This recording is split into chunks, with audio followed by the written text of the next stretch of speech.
Thank you, everyone, for joining this month's meeting of the Troy Planning Commission. I'll take roll call. Suzanne Spellin. Here. Sarah Wingert. Here. And Roddy Yagan, do we have you remotely?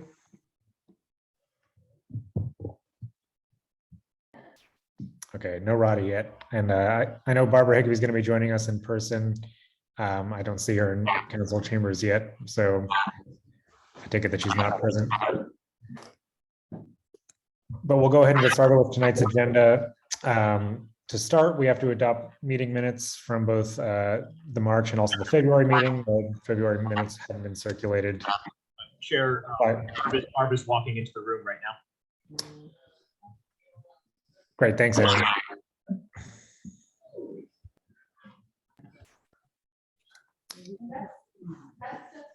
So unless any of the commissioners has any comments, do we want to have a motion to approve the February and March meeting minutes? I move we approve the February and March meeting minutes. I second. All right, all those in favor? Aye. Aye. All right, motion carries 4-0. The minutes are approved. We'll move on to our consent agenda. We have 3 items: PLPC 2022-41. This is 45 3rd Street. PLPC 2022-49. That's 19 3rd Street. And PLPC 2022-50. That's 17 102nd Street. And for anybody who's unfamiliar with our process, we'll be voting on all the items on the consent agenda as one.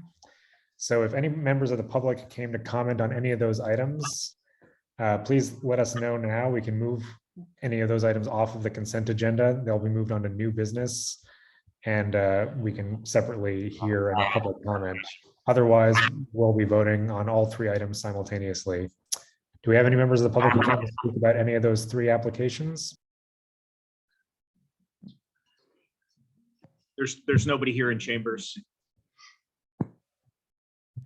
Okay, and if you're on Zoom, please use the raise hand feature, or otherwise let us know if you wanted to comment on any of those applications.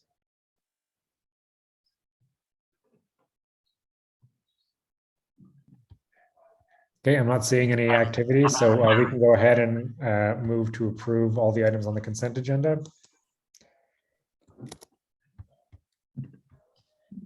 I'm here now. Sorry, guys. second. All right, going to a vote. All those in favor. Barbara Higbee, Yes. Suzanne Spellin, Yes. Sarah Wingert, Yes. Roddy Yagan. Yes. And I vote yes. So all the motion carries. All 3 items on the consent agenda are approved. If any of the applicants are present, that's it. Your applications have been approved. There's no need for you to stay any longer. We'll be moving on to the next items on the agenda.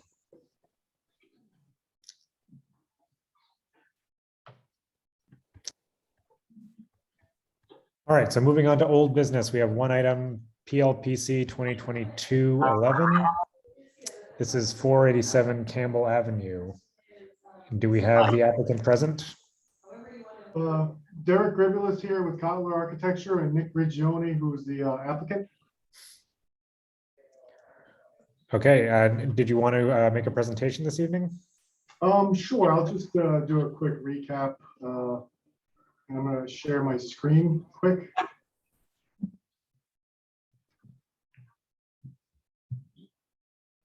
Can everybody see that? Yes.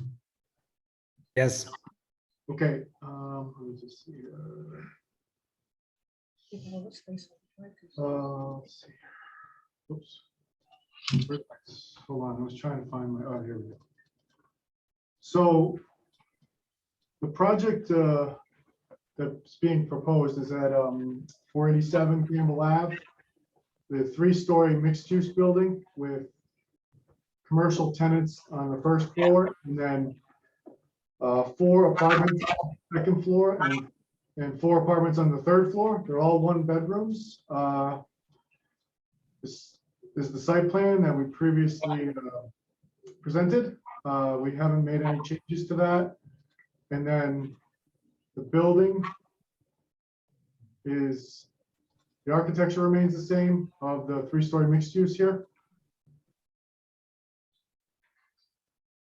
And then we had gone to the zoning meeting on April 6th and received our area variances for the relief of the maximum building height by 10 feet and the parking relief of the 3 spaces that were short on parking requirements. So I'll just turn it over to you guys then, because I mean, Nick, do you have anything? No. Because this is our 3rd time with the board. Thank you.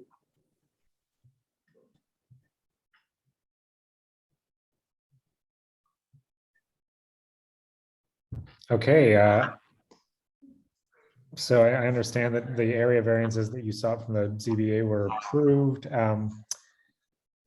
I'll open first with any public comment. Did we have any members of the public who came to comment on this application this evening?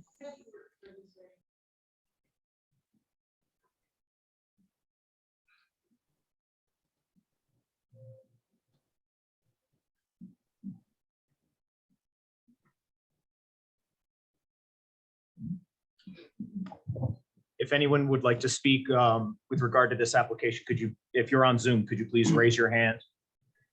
If you're unable to find that function, if you could just unmute yourself.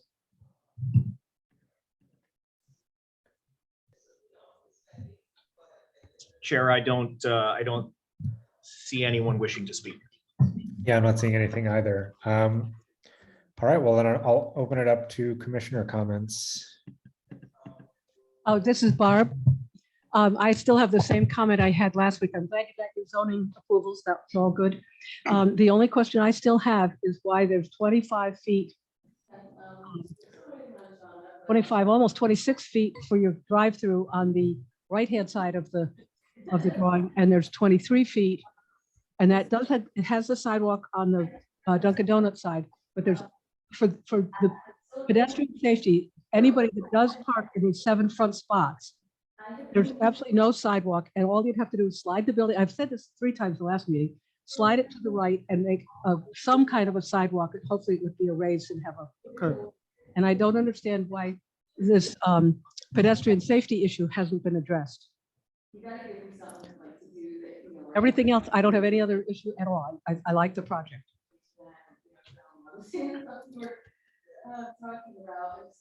I will formally second Barb Higby's concerns about pedestrian safety.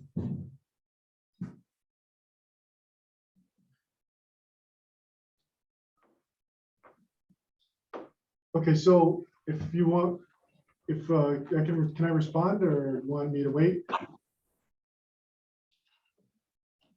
Go Yeah, ahead. if you have. So I think, you're talking about sliding the building over so that perhaps this escape lane is a little bit more narrow. Yes. Reducing this and increasing this to 25 feet, I guess, and then trying to sneak in a sidewalk along this side of the building here, right? Right, and it doesn't have to be as if it was in downtown Troy, just some kind of sidewalk with a curb. I might be able to make a 3-foot sidewalk at least. That'd be great. If I can, I'll just, like you said, I'll just take some from here and then slide the building over a little bit and add whatever I can get in, hopefully at least a 3-foot sidewalk here. And then we would eliminate the need for this crosswalk here. So that, and then we connect to the sidewalk that's along Campbell Ave right here. And add a side crosswalk right here. That would be, I think that would be helpful. Yeah, I mean, I think that's doable, right?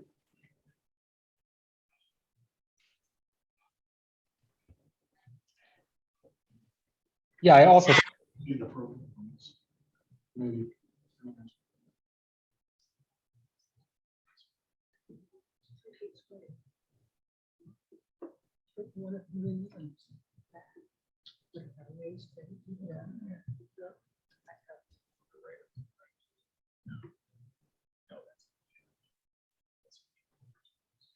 Yep. That sounds fine to me. I don't know if anybody else feels, but it's some kind of sidewalk with a raised sidewalk with some type of a curb. And 3 feet is fine. Okay, I mean, And just for clarification, because it's a little difficult on Zoom, so just for the record, is the applicant agreeing to that modification to the site plan? Or are we placing it as a condition of approval? If they agree to it, it doesn't have to be a condition of our approval. I don't know the technicality. Yeah. I appreciate you raising it. Right. So if they agree to it, great. Okay. Well, I think they just said they agreed to it. That's, I want to clarify. Okay. So if you agree to it, then it'll be in the minutes that it's agreed to. What's the minimum width of the sidewalk? Do you He- be He's saying 3 feet. It's a little, comfortable with that? yeah, that's it. As long as it's a raised sidewalk with a curb. I mean, some kind of a, That's not the minimum width of the sidewalk. I understand. Yeah, because it's not a city sidewalk. It's just a way to get there without being actually on grade. And So- But it wouldn't be.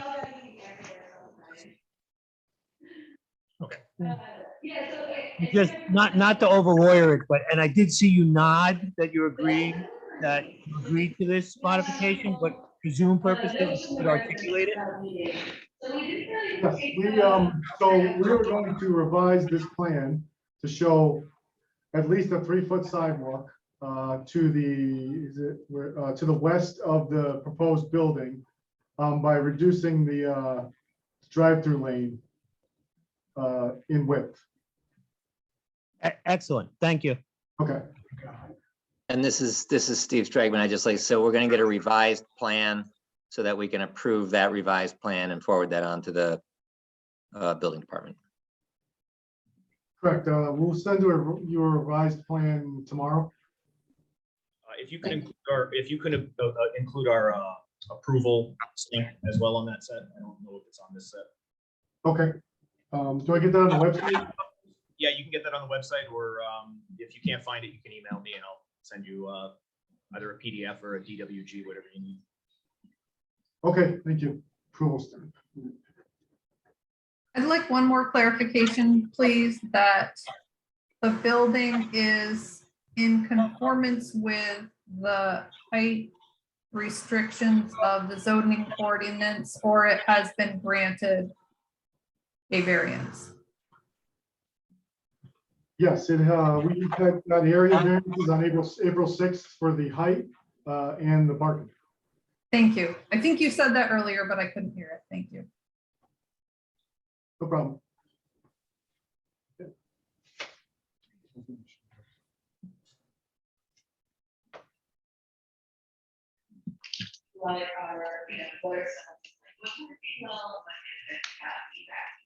Okay, so we have basically a couple of options with that stipulation. We could make take an action on the site plan approval this evening, or we could wait to see the revised plan. I'd be fine with either. I leave it to the commissioners.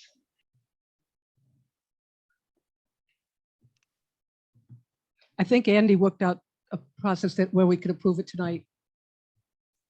Yes, and the commissioner, in conversation with the applicant, confirmed that they would be submitting a revised plan that shows that. And Aaron had asked that the authorization, the chairman's signature stamp be placed upon that as well, which is great. Clearly, it won't get signed and stamped unless that 3-foot sidewalk is there. Yeah, and it is a raised 3-foot, Correct. somewhat raised, whatever.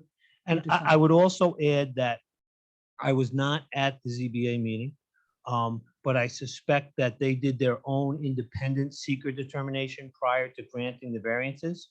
So we're engaging in uncoordinated review, so you would have to do your own separate secret determination this evening prior to acting upon the application.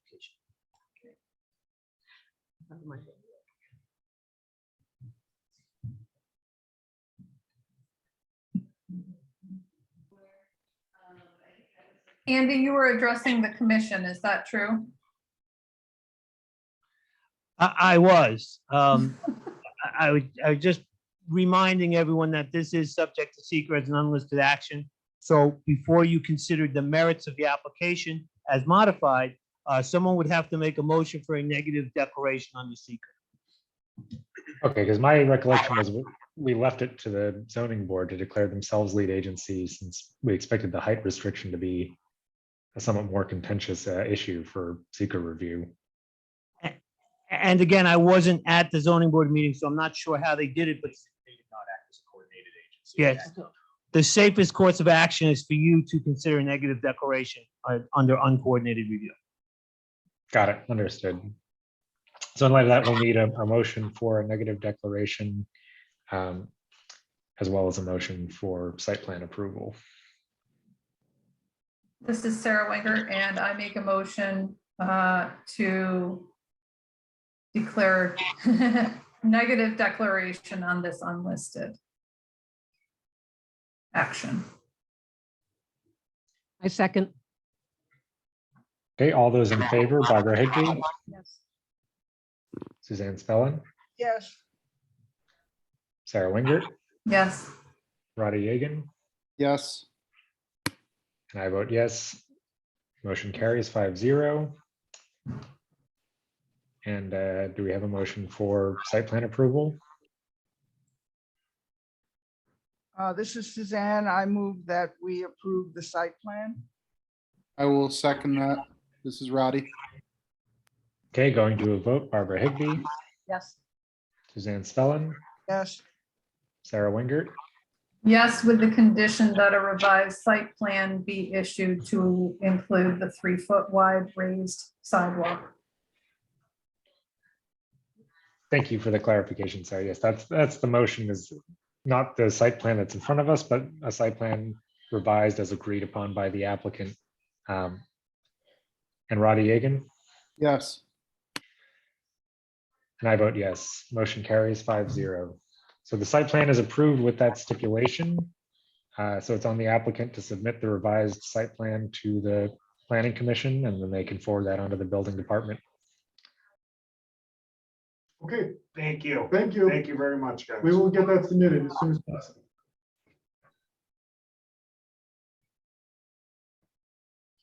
Okay, moving on to new business. Our first application is PLPC 2022-43. This is 37 First Street. Do we have the applicant present? Yes, the applicant is in chambers with us.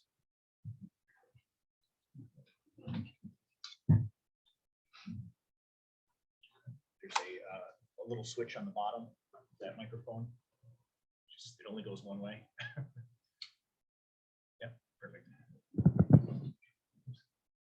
Hi, I'm Russ Brooks. Can't hear. Hi, I'm Russ Brooks. Looking to build a garage on the back of our property, 37 First Street. I don't know what materials you have.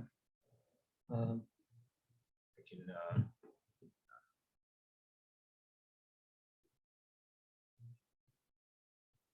Zoning variance was granted for the setback. Historic District Commission approved the design last week. share the, this is an existing condition, if you'd like to discuss that. That's what you're looking at there is the existing 3-story carriage house behind 35 First Street. There was one just like that behind 37 that was taken down probably late 50s, early 60s by Catholic Charities. That wall that you're seeing on that carriage house is also the north wall of the carriage house that was taken down behind our building. I'm looking to put back a 2-story carriage house. That's just sort of a conceptual. It'll have one large garage door. It'll have an alcove area into the alley, so you don't step out directly into the alley. Also be a place to put the garbage cans on collection day. It's going to be a cold garage below, second floor storage and a wood workshop.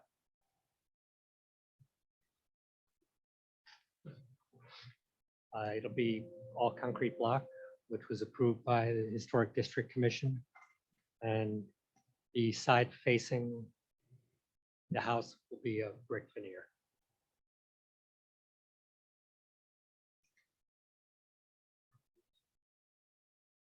It's the same width as the lot, 30 feet.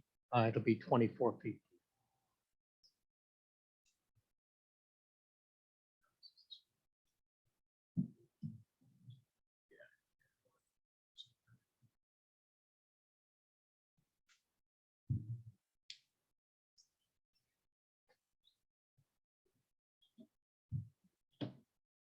Russ, just to be clear, it's the bottom rectangle in the middle one. That's, yeah, there's the house. This is the new. This is the 28 feet by Okay. Just to be clear, yeah. Okay. thanks. And I don't know if this was included in the commission's materials, but the applicant did provide a survey of lot 35, which includes that shared line. Yeah. It's also my understanding you've been in close contact with your neighbor, and Yeah, there were, both are. yes, yeah. everyone's familiar Phil with is the fine, proposal. and And Jonathan's fine on this side, and here's the updated 37. perfect.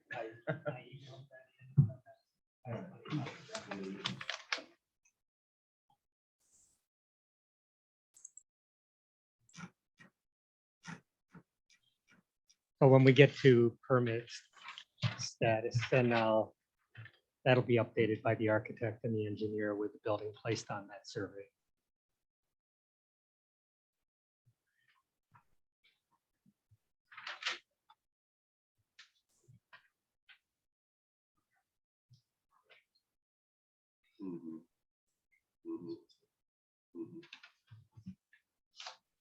So one question comes to mind, that Historic Commission didn't require brick veneer on the alley facing wall.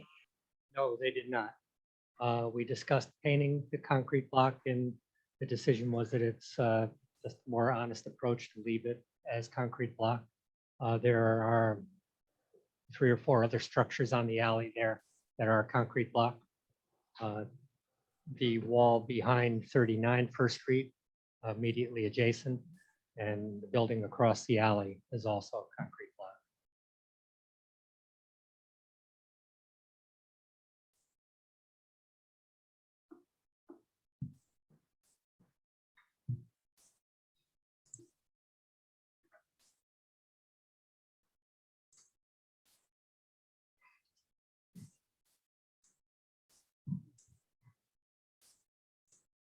Was there any plan for occupancy in the upper area or just storage? Just storage, nothing for occupancy at this time. And where is the wood shop? Would be the second floor. Okay, so not just storage. Storage and wood shop, yes.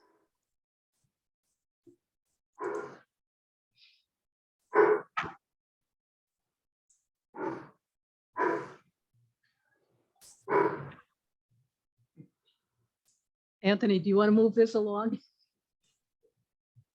Sure. Do we have any members of the public here to comment this evening? There's nobody in chambers.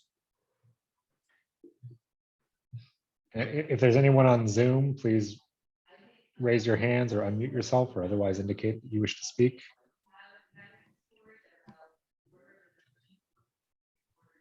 I'm not seeing any raised hands. Me neither. Are there any other commissioner comments?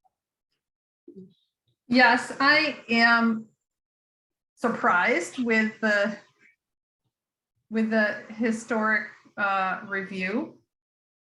But I would, with regard to the concrete block, I suppose I would rely on their judgment. But I think that given the absence of an actual site plan and the rudimentary quality of this rendering, it's just not enough information. I realize this project is on an alley, but it's a notable alley and is in proximity to the project we anticipate for Troy Housing Authority, and I think we need a little more definition to understand what this is going to look like. The location of the windows so close to the roof is not achievable, which just makes me question how realistic this view of the alley facade is. So I'd like to see some more definition in the project. To your comment about the windows, that was discussed at, with the Historic District Commission, and we acknowledged that they would be lower. I'm not that skilled in playing with SketchUp. I was just trying to provide something conceptual. The concrete block issue was addressed, and they were fine with that. The things that, you know, the reality of building it, it's going to be a concrete block box. It's going to have appropriate windows. I have something that's a bit more updated.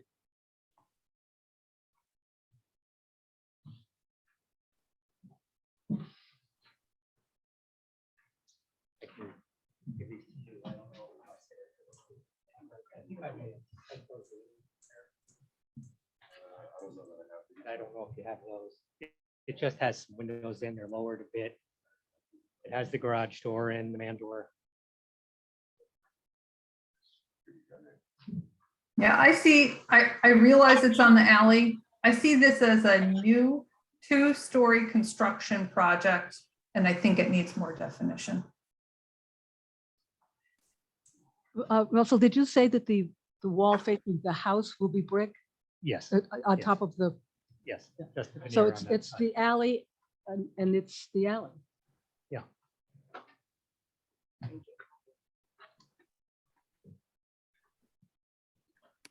Can you talk a little bit? You said there's going to be a wood shop, right, on the first floor, or I mean, on the second floor? Can you talk about your plan for dust control and disposal? Well, it's not a commercial wood shop. It's just my workspace. Okay. Dust control is just a vacuum bag for the few electric tools that are in there. I wish you can see this. So it's not a, you know, it's not a There's no way commercial to Sarah operation. can see it. You're not going to be doing mill work or anything. You're just doing small projects. In other words, hobbyist work. All hobbyist work, yes. Okay.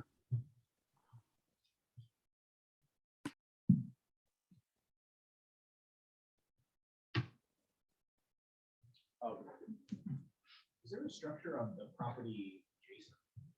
At 39, Yeah. if you look at those pictures, I think there's a wall. The only reason I ask is because, and I know this is, again, just the dimension, you're using rough dimensions of the building, but at 30 feet, the building would encroach on your neighbor's property. Your property's 30 feet wide. The wall you're tying into encroaches your property by 4 to 6 inches. Right. So your building would have to be some amount less than 30 feet, 29 feet, something like that.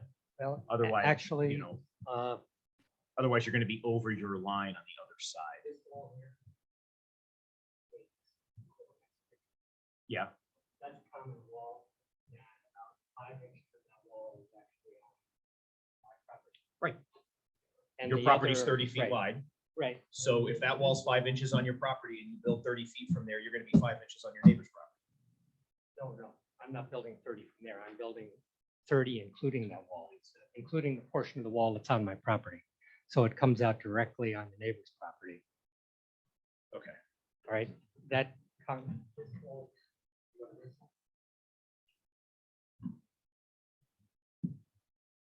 I'm sorry, which one? That's the one. Yeah, that's what you're looking at. That's all to the right. That concrete block wall is right on the property. Okay. Actually, according to your survey, it does approach your property a bit. So you're not going to go past that. That's the mark on the bottom of it. That's the grade level. Okay. Oh, okay. So I see the wall. This is the wall right here. That's okay. That I understand. Concrete at grade level. Gotcha. You can barely see it in the picture there. Whoop. Can't see anything now. You just see the corner, Okay. but that wall. Okay. That wall is like quarter to half an inch on my property. As long as you're building Yeah. between No, them, then no, that's I'm not- fine. Yeah.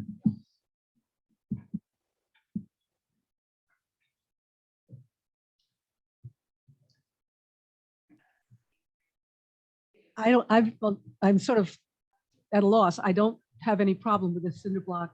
I like the fact that there's the brick facing the house. And I don't have any problem with it. I guess I'd like to just move the, so as far as seeker, we just, It's a type 2 action. No seekers required. so we don't have to do anything. Correct. Okay. So the question is whether we would, whether the board is willing to consider a vote tonight. And I guess I would like, I guess I move approval. And I'd like to see if there's any accommodation that needs to be documented or made for Sarah's concerns. I was looking to get through this process prior to having the architect start to put all the time in to draw it, work out all the details to meet code with building department and such. So, I mean, I build things properly. Code.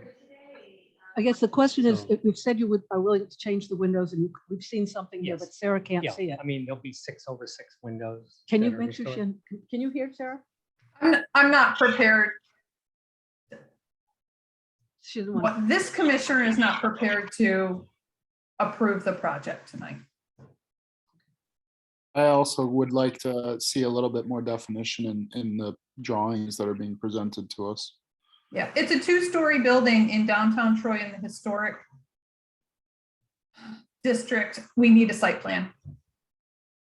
Uh, well, and we don't have a There- second. I made. Yeah, a motion. I submitted a site plan and I As submitted, the survey is not a site plan. And the sketch is not a site plan. So we I, have a- I, we don't I have a- support the project in general, but it's not documented. So in terms of procedure, Commission Member Higbee made a motion to approve. As of now, there has not been a second.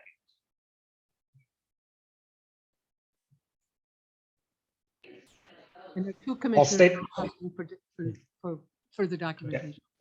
And I'll state for the record that I would also like to see a more detailed site plan. Should I, Why don't you withdraw your motion? Withdraw my Because there's no second and it would lose anyway. okay, I hereby withdraw my motion. And then what I would suggest is we take this time with the applicant present to give him in explicit detail what it is that you would like to see him submit so he can be prepared for action at the next meeting. And they cannot see, everybody at home hasn't seen what we just saw, Correct. and we're not qualified to look at it.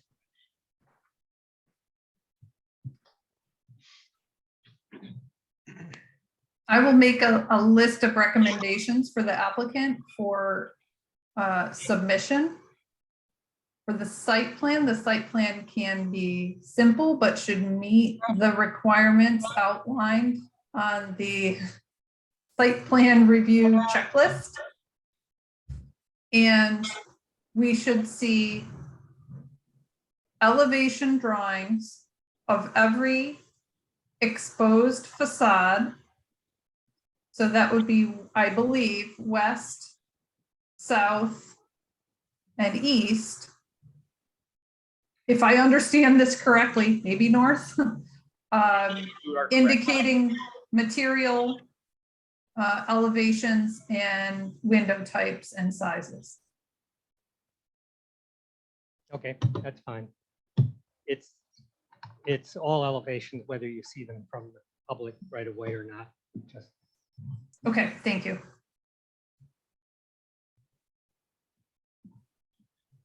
And so then procedurally, once you have that list, would you be comfortable coming back at next month's agenda? If so, we can table this to next month's agenda. It'll save city staff the trouble of renoticing it. And you can just come back with the revised plans and we can review. I'll also say that, overall, I like the idea. I like the idea of restoring a carriage house that was demolished and bringing that back, that element to the alley. I think overall that's a great idea, but I think we just need a little bit more before we can sign off on it. That's fine. I can work on it more. I don't know if I can have it done by an architect drawn up. I mean, I work with Neil Pallone on it. I don't know if he'd have it done for next month's meeting. So I'll just work on it more myself and sketch up. If it's preferred, we could go out 2 months. We just need to pick a date certain for us to adjourn it tonight. Or we can put it on next month's agenda, and if you're not ready, we can always table it again. I can get it. And I'll look for your list, Sarah. Someone documenting that? Or shall I prepare something? I mean, you said you'd prepare a list. You want? me I to just told you exactly what it is. I'll put it in writing. No, not necessary. Not necessary. Yeah, it's a simple list. Okay, I'm fine. All set? We need a motion to table to the May meeting, which I'm trying to pull up the date now.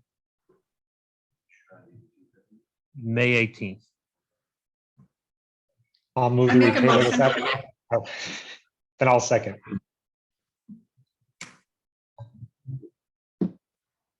All those in favor, Barbara Higbee, Yes. Suzanne Spellin, Yes, Sarah Wingert, Yes. Roddy Yagan, Yes, and I vote yes. Motion carries. This application is tabled to the May 18th commission meeting. Thank you. Okay, thank you. Okay, moving on.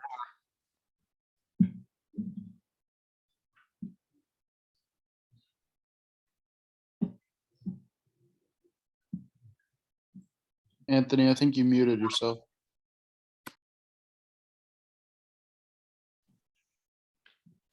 How about now? Can you hear me? Yes. Yeah, the Uncle Sam Garage Demo, PLPC 2022-48. Do we have the applicant present? Yes, this is Brian Osterhout on behalf of Bryce Companies. Can you hear me okay? Yes, we hear you. Okay, great. Can I share screen?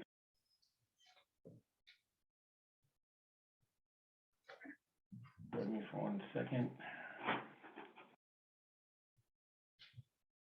Can you see my slideshow okay? Yes. Yes. Good evening. My name is Brian Osterhout with Environmental Design Partnership. I'm here tonight on behalf of the Bryce Companies to do a quick presentation for you on the site plan application to demolish the Uncle Sam parking garage. Just a little project history here. The existing Uncle Sam parking garage was closed last summer, I believe, due to structural deficiencies in the garage, and it's been closed ever since. Since that time, the applicant has completed some hazardous materials testing and abatement for the garage in anticipation of getting ready to demolish it. The Bryce Companies does have future redevelopment plans for this property. They're not quite there yet in terms of exactly what's going to go on there. But at this point, they want to take it down since it's structurally deficient and demolish it and turn it into temporarily a surface parking lot to accommodate their tenants who are using other parking available spots within the city. And certainly there's a lot of parking issues in that area of downtown Troy. So we developed a plan to basically come up with approximately 170 surface parking spots. Just a little overview here. This is the aerial view of, this is the atrium down here. This is River Street right here. This is the Uncle Sam parking garage. There's also an aerial pedestrian bridge that connects the Uncle Sam parking garage to the atrium properties.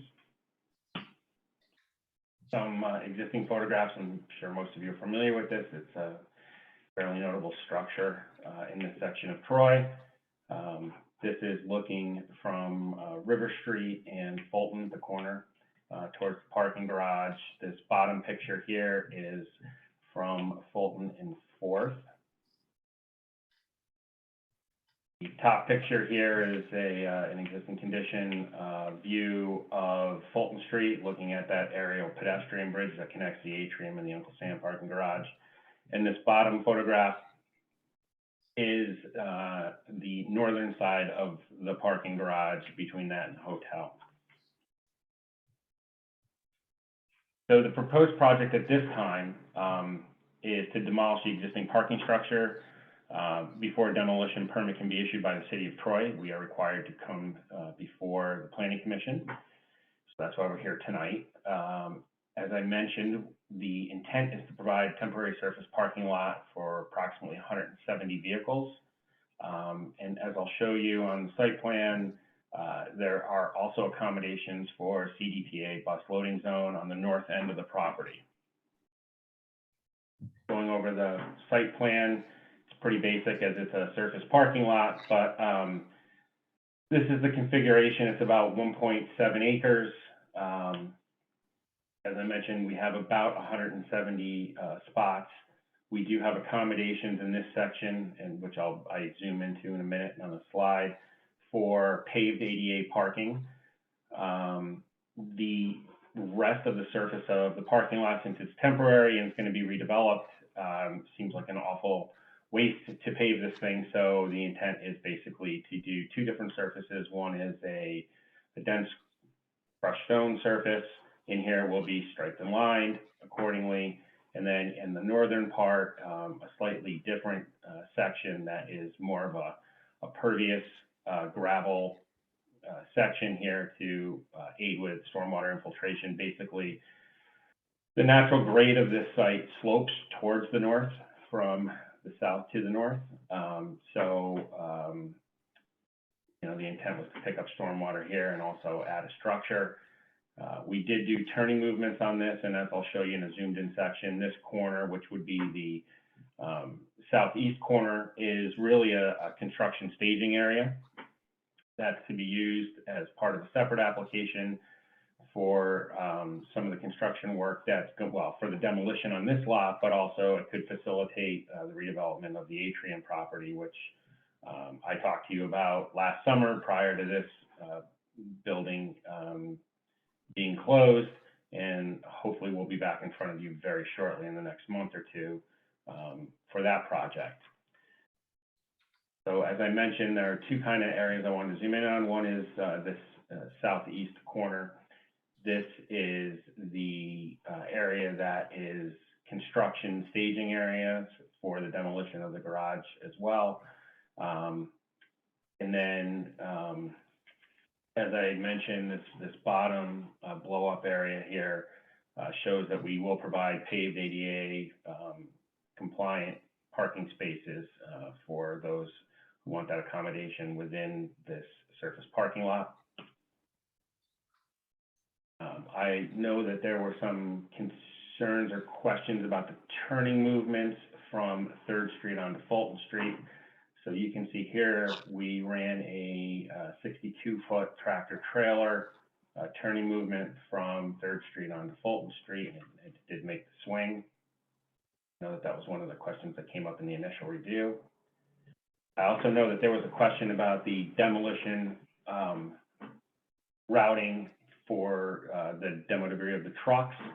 As you can see, it's a pretty small area here that we're talking about in terms of access to and from the site for the existing structure that's going to be demolished.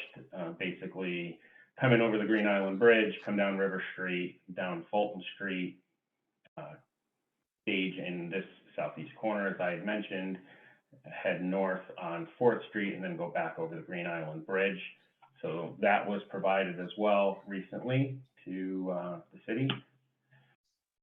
And with that, I'm sure you have some questions, so I'll turn it back over to you.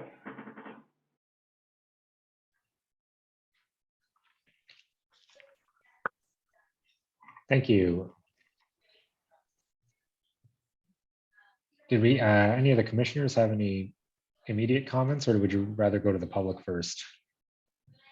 I have questions, but I'm fine to wait if we'd rather go to public comment first. Yeah, let's see if anybody from the public is here. Aaron, is there anyone in chambers? No one from the public wishing to speak. Okay, and did anyone on Zoom wish to comment on this application tonight? Please raise your hand or unmute yourself.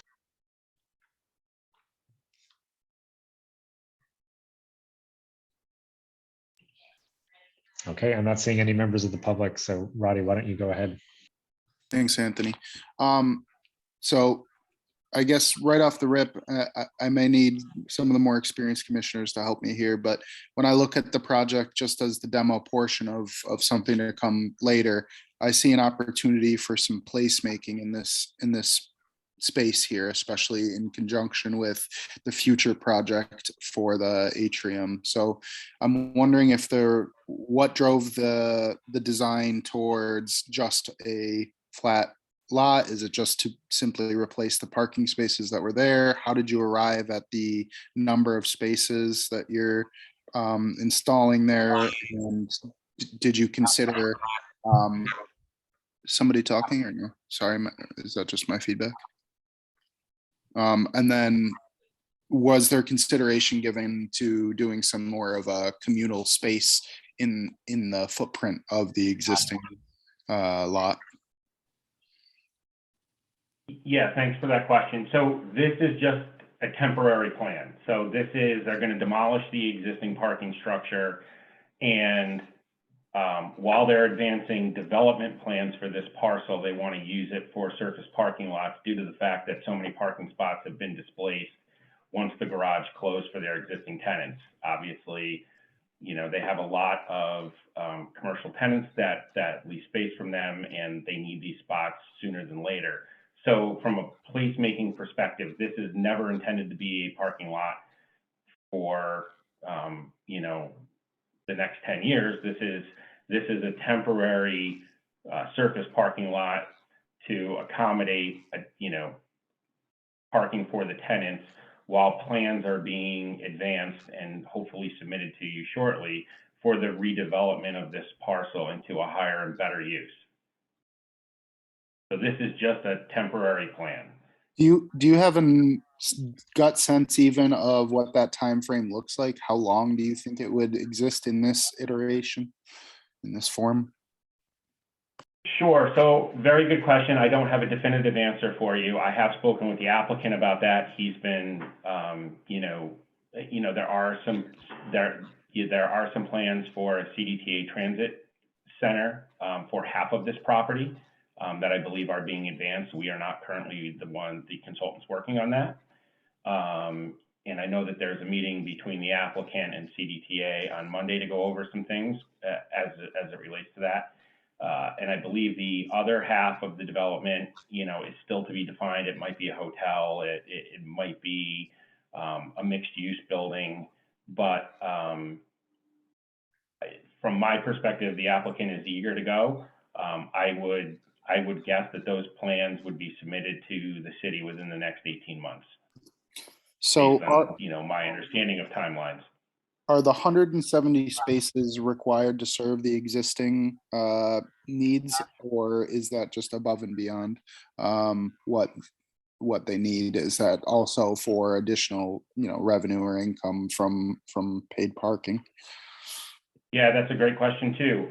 No, this is not intended to be public parking. This is intended to serve the existing tenants that have been currently displaced, and it's not enough spaces. I believe there's about 300 parking spaces that are dedicated to tenants that were displaced, is my understanding. So this is the most spots that we could get on a temporary basis within this footprint as a single-story surface lot, and maintaining requisite drive aisles and 9 by 18 car spacing spots. So and maintaining circulation through the site. We are not proposing any new curb cuts. The existing curb cuts that service the existing garage would be the same curb cuts that would be proposed to serve the temporary surface parking lot. Thank you. Good answers. I'm also looking at the perimeter, just wondering how you intend to delineate the border of the parking lot. Is it going to be guide rails, guardrails, fencing? How do you outline the lot? Yeah, another good question. I know that this had come up. Some of the things that we don't show it, but some of the ideas that were bounced around to potentially dress this up a little bit.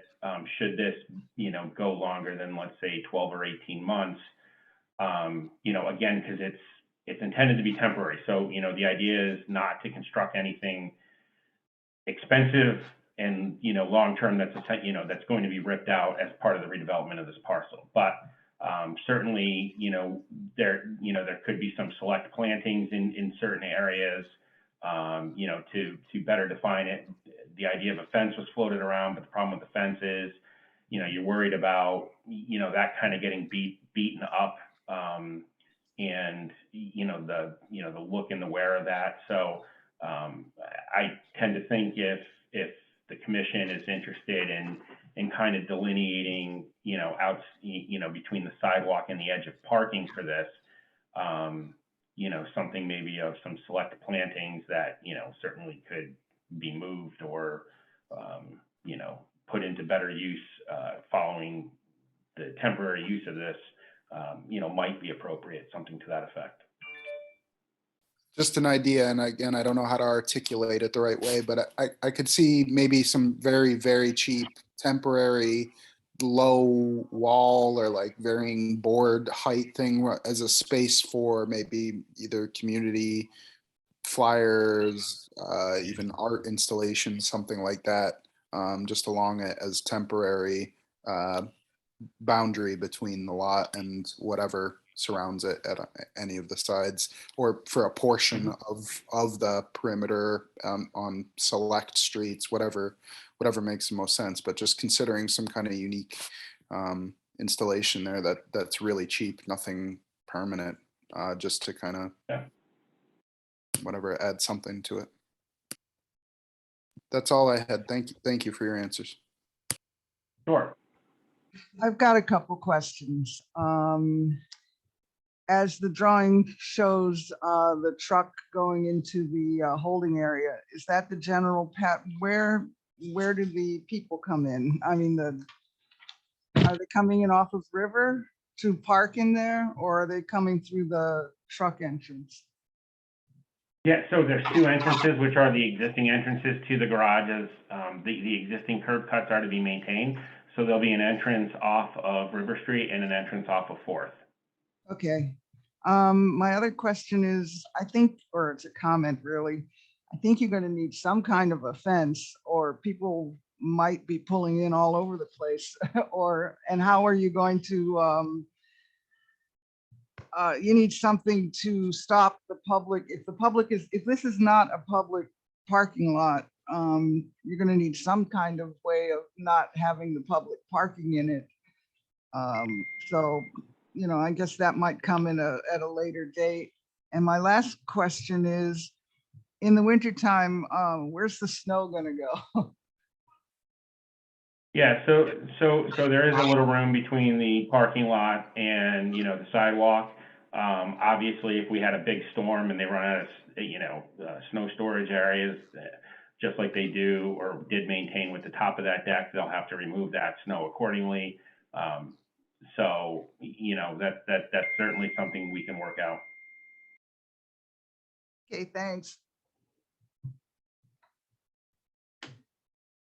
One other thought I had too for a delineation might be something that's a little more attractive. I know the idea of a guide rail was mentioned, but maybe even something like like a timber guide rail or something that's a little bit more attractive, or something of that nature might make sense given the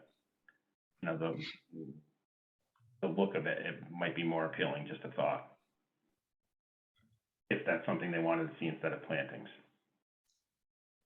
Brian, I have a few, sorry, Suzanne. No, I was just gonna say, I No, it's think fine. Troy would appreciate making it look as good as you can. Sure. Sorry, Sarah. No, not at all. You weren't done.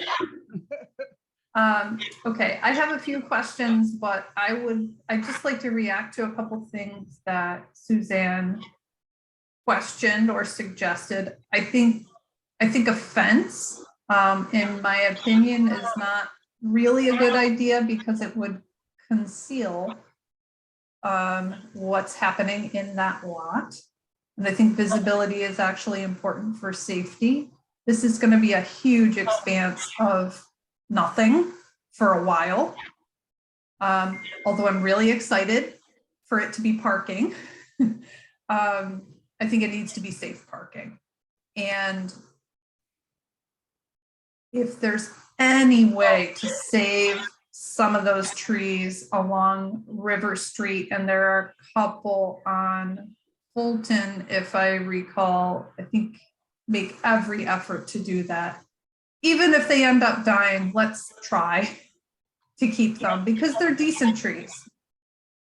I would even suggest in lieu of a fence, planting a few more trees, just see what happens. I hate to say trees are disposable, but even if we can enjoy them for 2 years, that would be great. My biggest concern is the gravel lot. It's my recommendation that the entire lot be paved. I realize. Yep, sorry. Is that Aaron? Sorry, keep going. I'm sorry.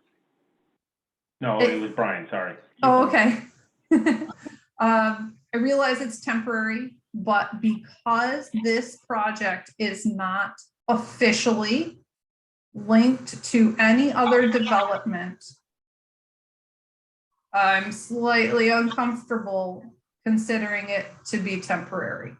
It could be 18 months, it could be 12 months, it could be 3 years before its function as a temporary parking lot is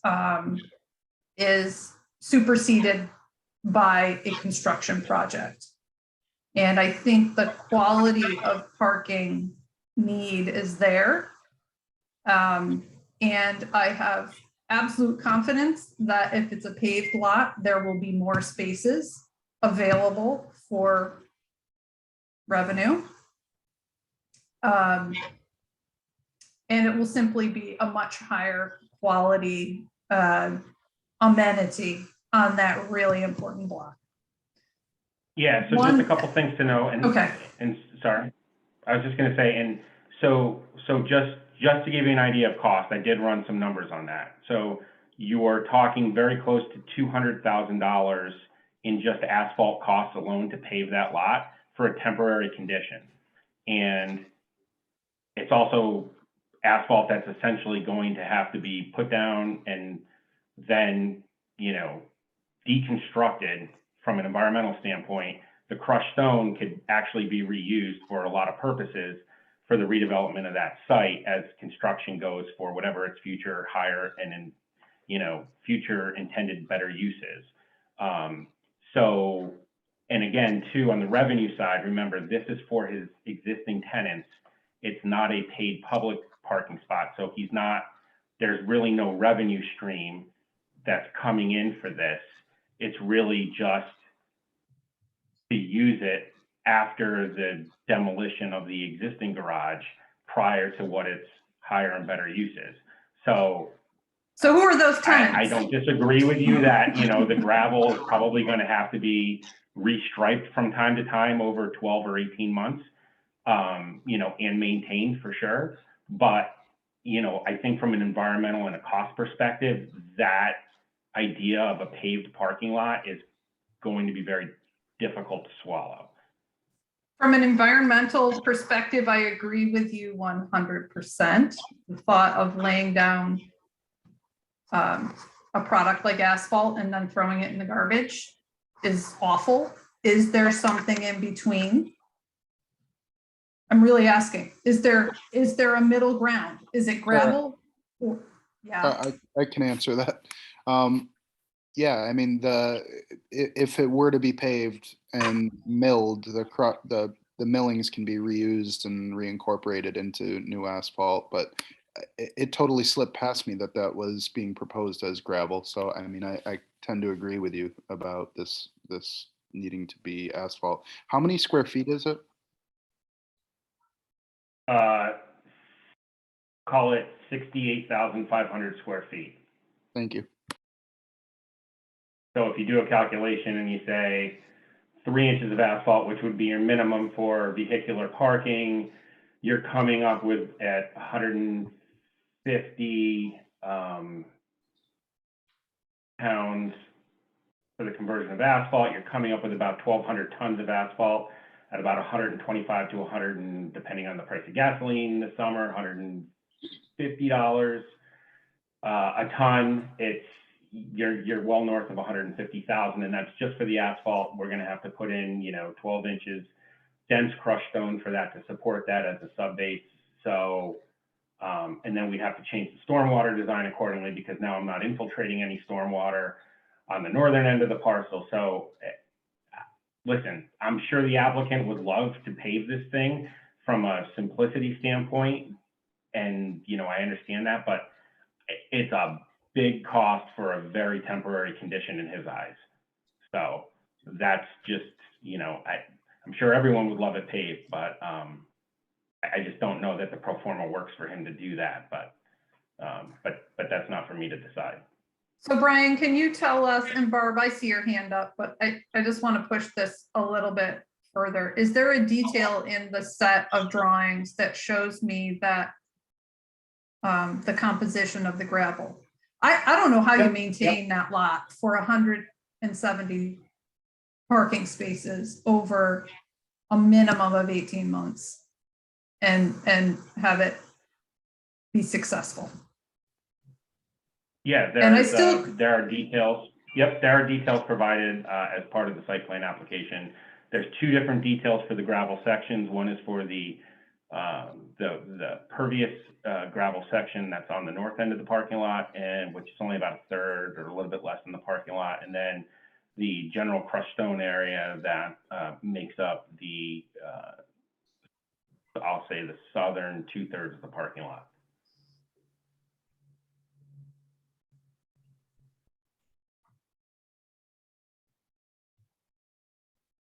And so how often do you have to stripe that? That all depends on weather and everything else. I mean, obviously, the applicant,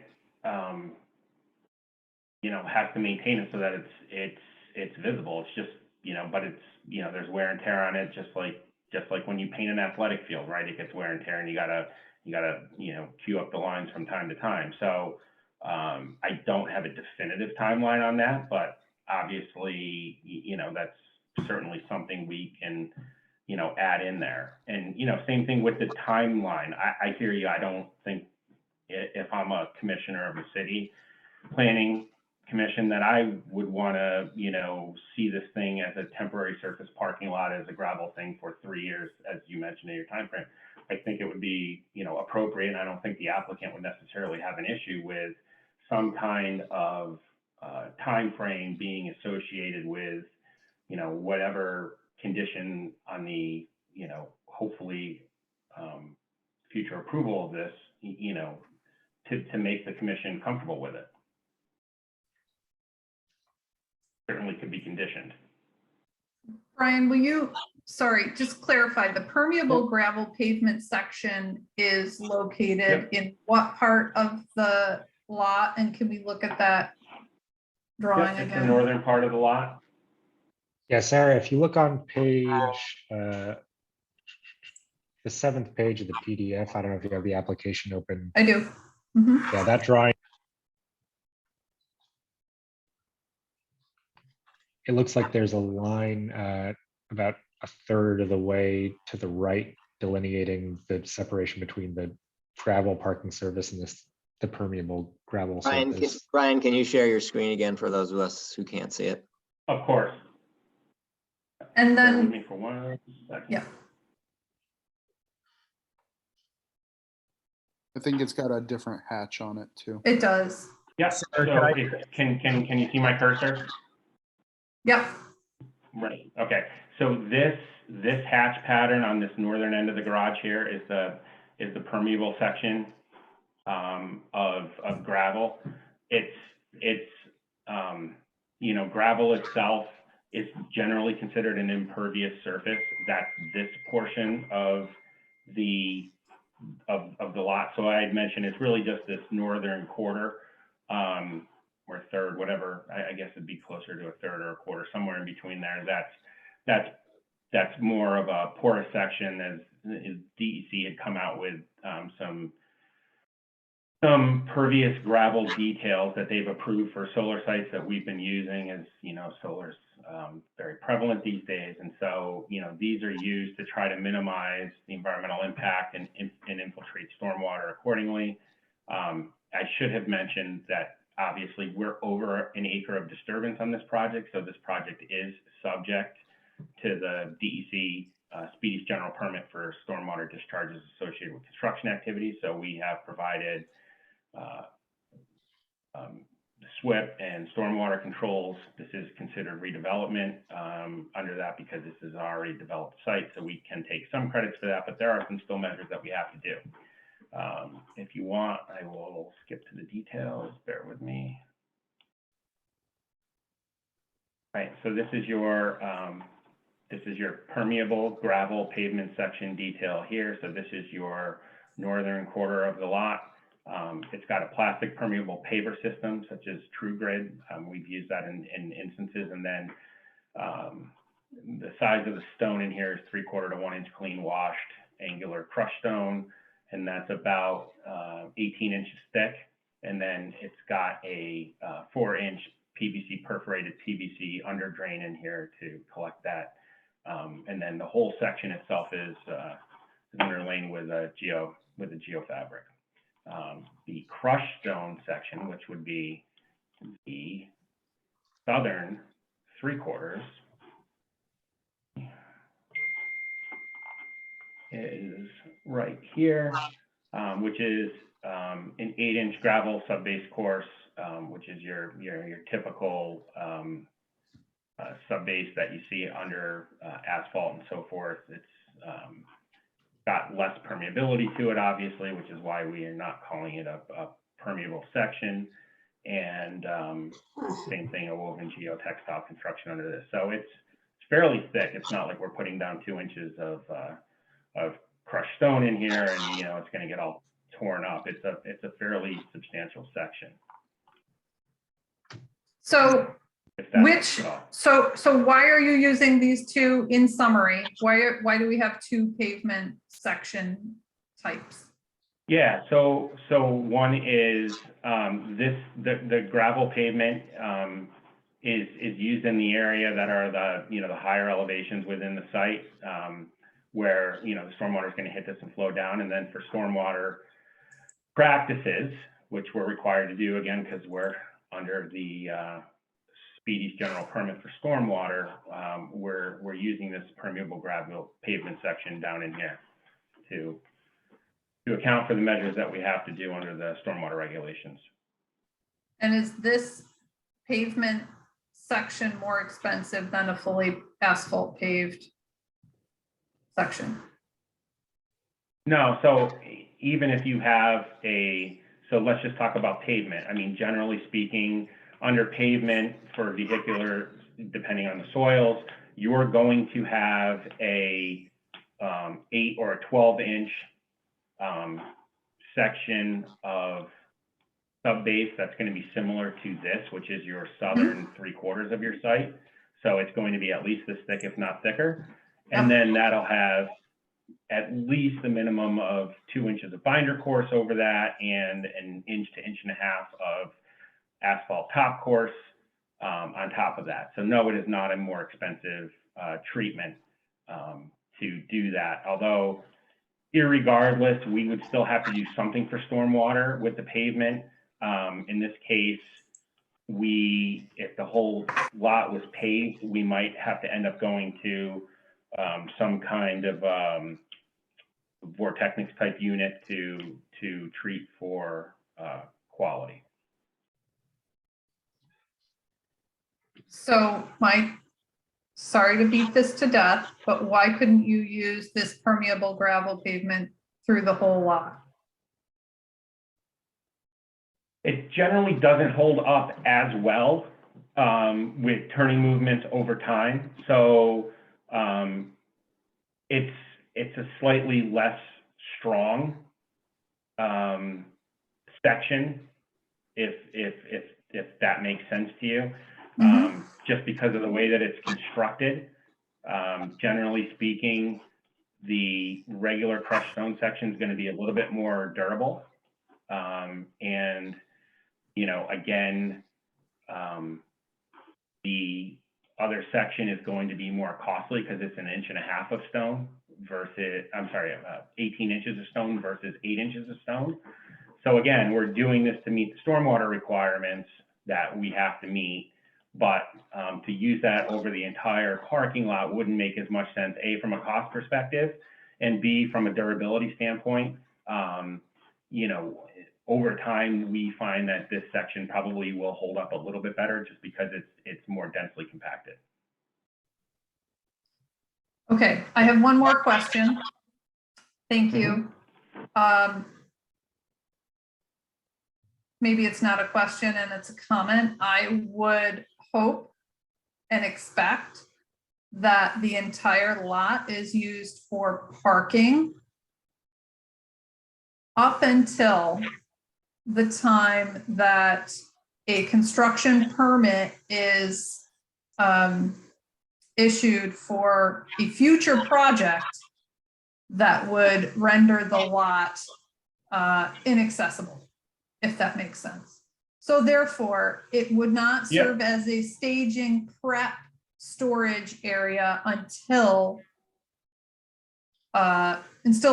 construction is commenced for the future building project. And I would suggest to fellow commissioners that that be a stipulation.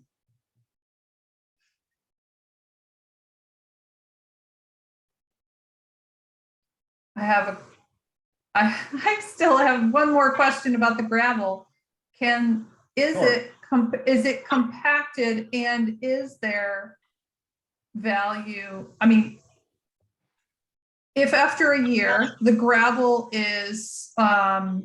has created an uneven surface in the lot, will raking and recompacting the gravel restore its level surface? Yeah, I would think there would definitely be some required maintenance over time. So yeah, I would suspect, and I don't foresee that would be a difficult condition if that's what you were thinking of. To make sure that the lines, that the striping be maintained, and that the lot surface be maintained level, and the grades accordingly to the design plans. Okay. That's certainly what we want to do, so that we capture the stormwater. We can't, we don't want stormwater leaving that site, and we certainly, I think the people who would use that lot would want to make sure that that maintenance is intact.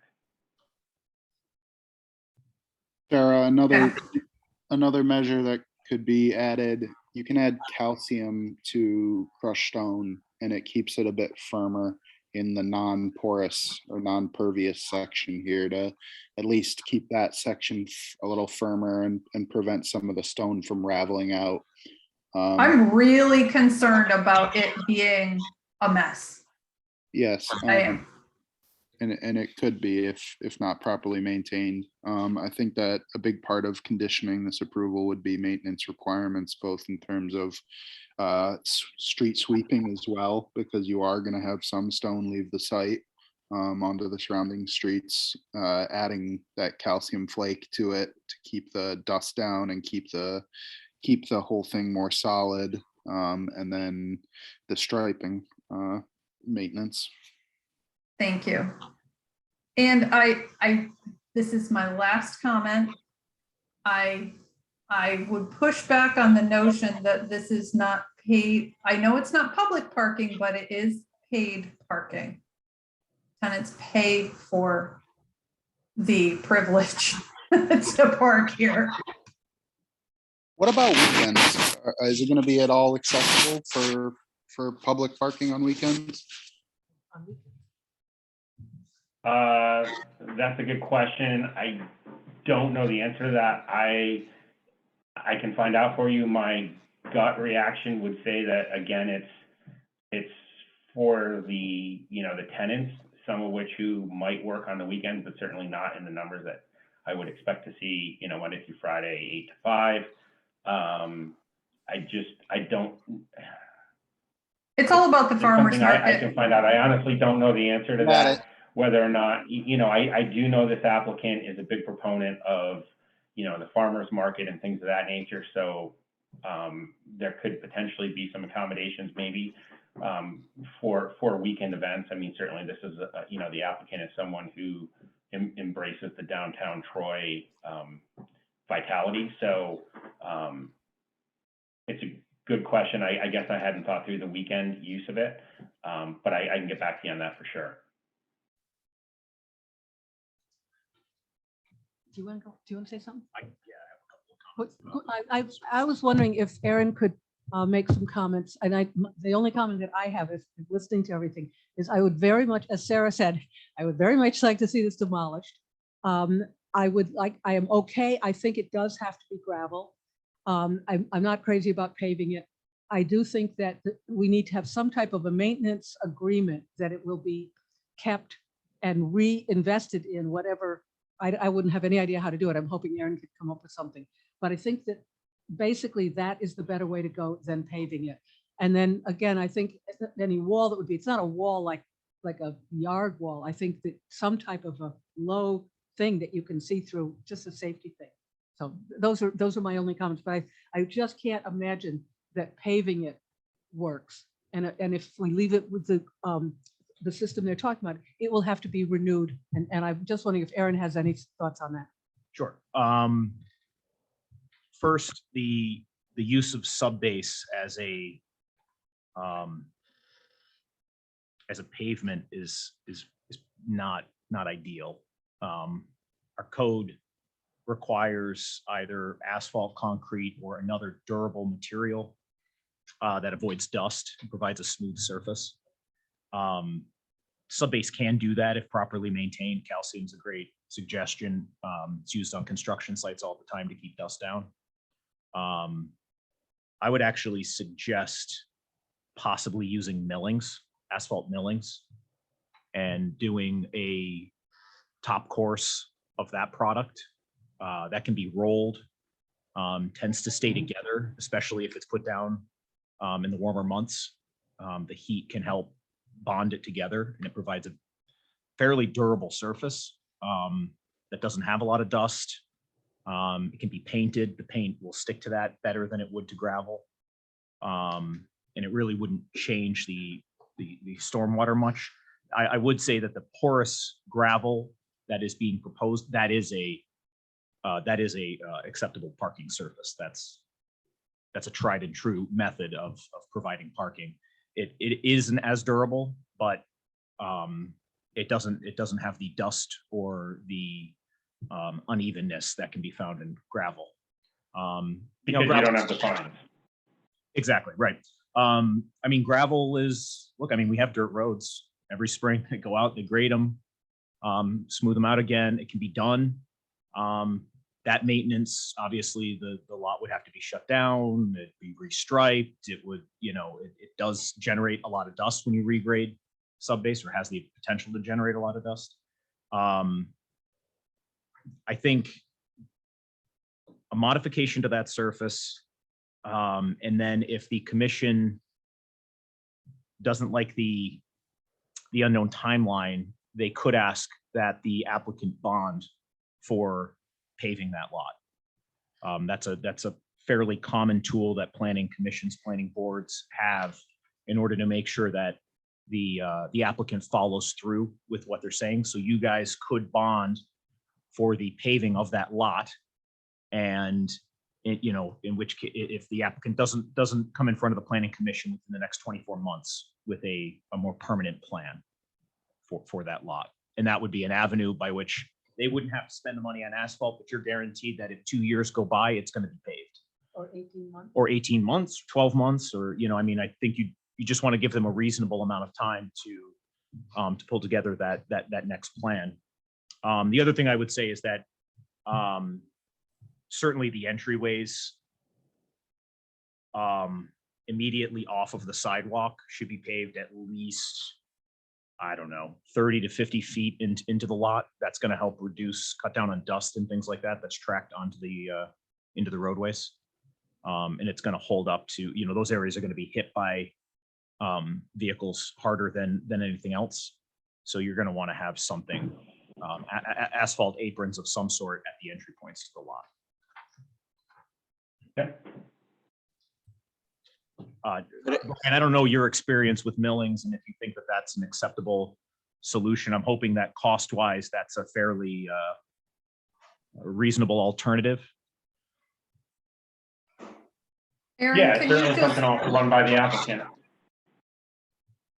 sorry, Brian, Aaron, can you just in a few words describe what that treatment is?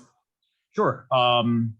If you guys have seen any of the paving operations going around on the city, asphalt millings are generated when we grind down existing pavement. So it is very small chunks of aggregate and asphalt binder that when laid and rolled can provide a fairly durable surface. It's a very common treatment for driveways in the country, things like that. And again, it can, the asphalt, when it's heated by the sun during the day, it can kind of bake it together a little bit, and you do get a more resilient surface. It's not pavement, not by any means. If you kick at it or something like that, it'll come apart just like gravel would, but it will stick together and have a lot less dust than subbase would, especially after rain. Thank you, Aaron. So helpful. So I guess my other comment is how far we can get on this tonight, because this seems awfully technical. I think we've gotten a lot of ideas out, but unless somebody has a suggestion. Aaron, was your suggestion that they should use the permeable and then use the millings on another, or?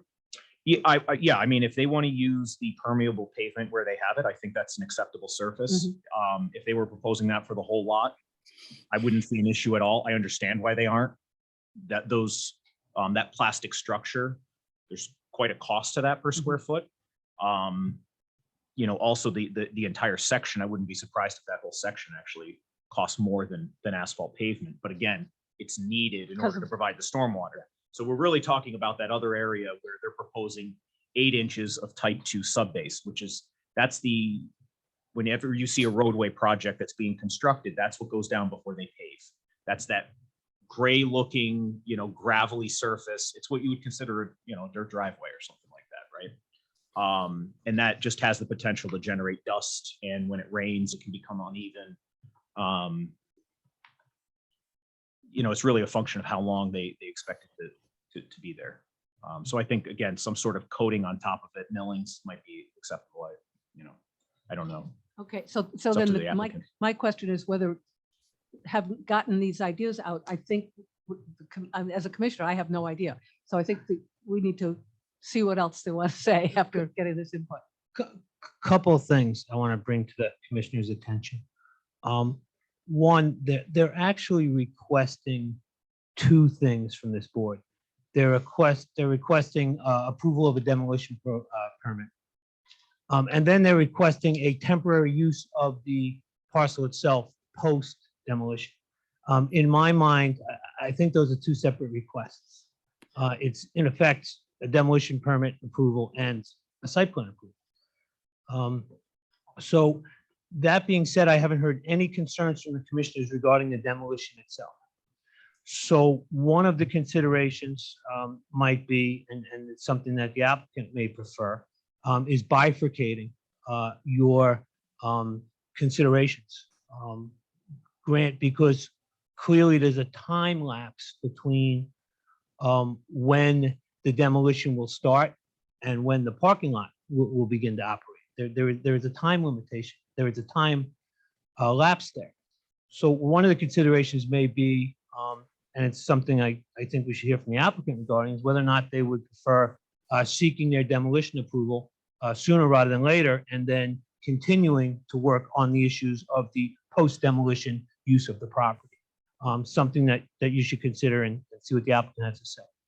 The second thing I would call to your attention is the fact that the site plan and the use that they are seeking post-demolition, as described by them, is a temporary use as a surface parking lot. At no time in their presentation or in their materials have they ever put a timeline or a time frame on the temporary nature of what they're seeking. When you approve a site plan, absent a significant change in circumstance, it runs with the land. So regardless of the fact that this is characterized as a surface parking lot, if you grant site plan approval for a temporary surface parking lot, you're granting approval for a parking lot basically in perpetuity, unless there is a time frame placed upon it, either voluntarily by the applicant or by you. Now, that is something Aaron had raised the possibility of requiring a performance bond to guarantee that at a certain point, if there is no new application for any type of new use of this parcel, that there's a bond in place to guarantee that it gets paid. Another consideration, another way to approach that same concern is to place a time limit on your site plan approval for a surface parking lot and base that on the time frame in which you would want to see it paved. So if there is, for whatever reason, the economy, changing plans, whatever reason, it does become a permanent surface parking area, they would have to come back to you, or you can condition it that this is valid for X number of months, X number of years, and such time it will no longer be valid unless it's properly paved. So I think there's two ways to approach you can eliminate the possibility of a permanent gravel parking lot by either of those mechanisms. And I think it's something you should consider. I thank you, Andy, so much. That actually increases my concern level. Great kind of guidance, but what that really means is that if we were to require a bond for paving, that would just get us, I'm looking at worst case scenario. That would get us an asphalt paved lot that has no islands that are planted. Yes. Sorry to interrupt, but as I heard Andy, he was detailing two options, one being the bonded option that Aaron had mentioned, but also just whatever site plan approval that we issue could have a time limit that's built into the site plan approval. So at the end of 18 months, they no longer have an approved site plan, and the applicant now has to come back to this body with some proposal, and it could either be a site plan for a paved lot, which would have to now comply with whatever other requirements we want, or some other use of the parcel. Is that correct, Andy? Yes, that's accurate. And I apologize to the commissioners via Zoom. I'm not sure where to look when I'm speaking to you, so I'm just kind of staring at the screen. But yes, that is correct. So in that scenario, either scenario, we could be faced with a paved lot that has no other amenities. Exactly. No, because if the site plan expires, and they need to come back, you're not going to approve an asphalt lot without anything. You're going to But ask. there will be nothing there. There will be nothing on that site. So I mean, I don't like the garage, but the garage will be gone. And there will be nothing there. And who are we to dictate what goes back? But Sarah, what is the likelihood that this owner doesn't want to put in, after having a lot there for a year or two and having people pay to use that parking, the gravel parking or milling parking, whatever it is you guys approve for a temporary surface? What is the likelihood he just lets that property sit and doesn't come back and spend the money to pay, not having his project moving forward, right? That's the only way we get here anyway. what is the likelihood he doesn't want to pave that lot, put in a couple of landscaped islands and some fence and continue to make revenue on the property? You're saying that the gravel, whatever it is, expires. If and you he guys wants- give it a 24-month period, after 24 months, he doesn't park a single car there unless you approve the facility again. Yes, that's absolutely true. You place a reasonable time constraint on it because they requested a temporary use. So you say, we're gonna let you do the non-paved parking lot for 170 cars for a certain amount of time. And that's it. No performance bond, no, but if you do this, just, you have your temporary surface parking, 170 vehicles, whatever materials you require as the condition, for X number of months. At the end of that time frame, it will no longer be legally utilized as a parking lot. So a code enforcement action can begin that day after to prevent it from being used as a parking lot. To Sarah's concern, and I don't know how to address her particular concern, what she's saying is, so if you give it 24 months, at the end of 24 months, it's no longer, you can't park there. So we have a vacant 1 acre gravel lot in the middle of downtown. And that would be accurate. No longer would they be allowed to park on it. So it would be a large gravel parking lot that's not allowed to be utilized for parking. And what stops them from sitting in design on what they're gonna repropose for another 2 years after that point? They could just say, we're sitting in design, or we're working through a design and a proposal that then takes another year to 2 years after that 2-year conditional allowance. mean, he'll Right, still be paying taxes on it. they would be sitting on that property. They would be carrying that property as a vacant property that parking is not allowed on. So, They're doing that now. No. So, But that's exactly it. He's sitting on a property that's not earning any revenue, and that has motivated him to come to you with a temporary use. Taxes are an incredible motivator. so now also, Andy, does the bond give if we required, and I don't think we can settle this thing, but if there was a bond required, then that would be sort of the solution of it not being just sitting there well, now 2 years old and looking terrible. the solution of the bond would be, you would take the 1 odd acres of gravel and act upon the bond, and then the city could hire someone to go in and pave it. But it would be, it would be a parking lot without any aesthetic design or any islands or landscape or anything. It would be, Depends on the amount we bond for. Well, anyways, Correct. there's the two possibilities. One is a bond and the other is, it's just, You could do both. it's a hammer on them that they've got a problem. right, but theoretically, not theoretically, actually, if they demoed the parking garage and did nothing with the property, there's nothing the city could do about that. It's their property. If they want to let it sit fallow, they have that ability.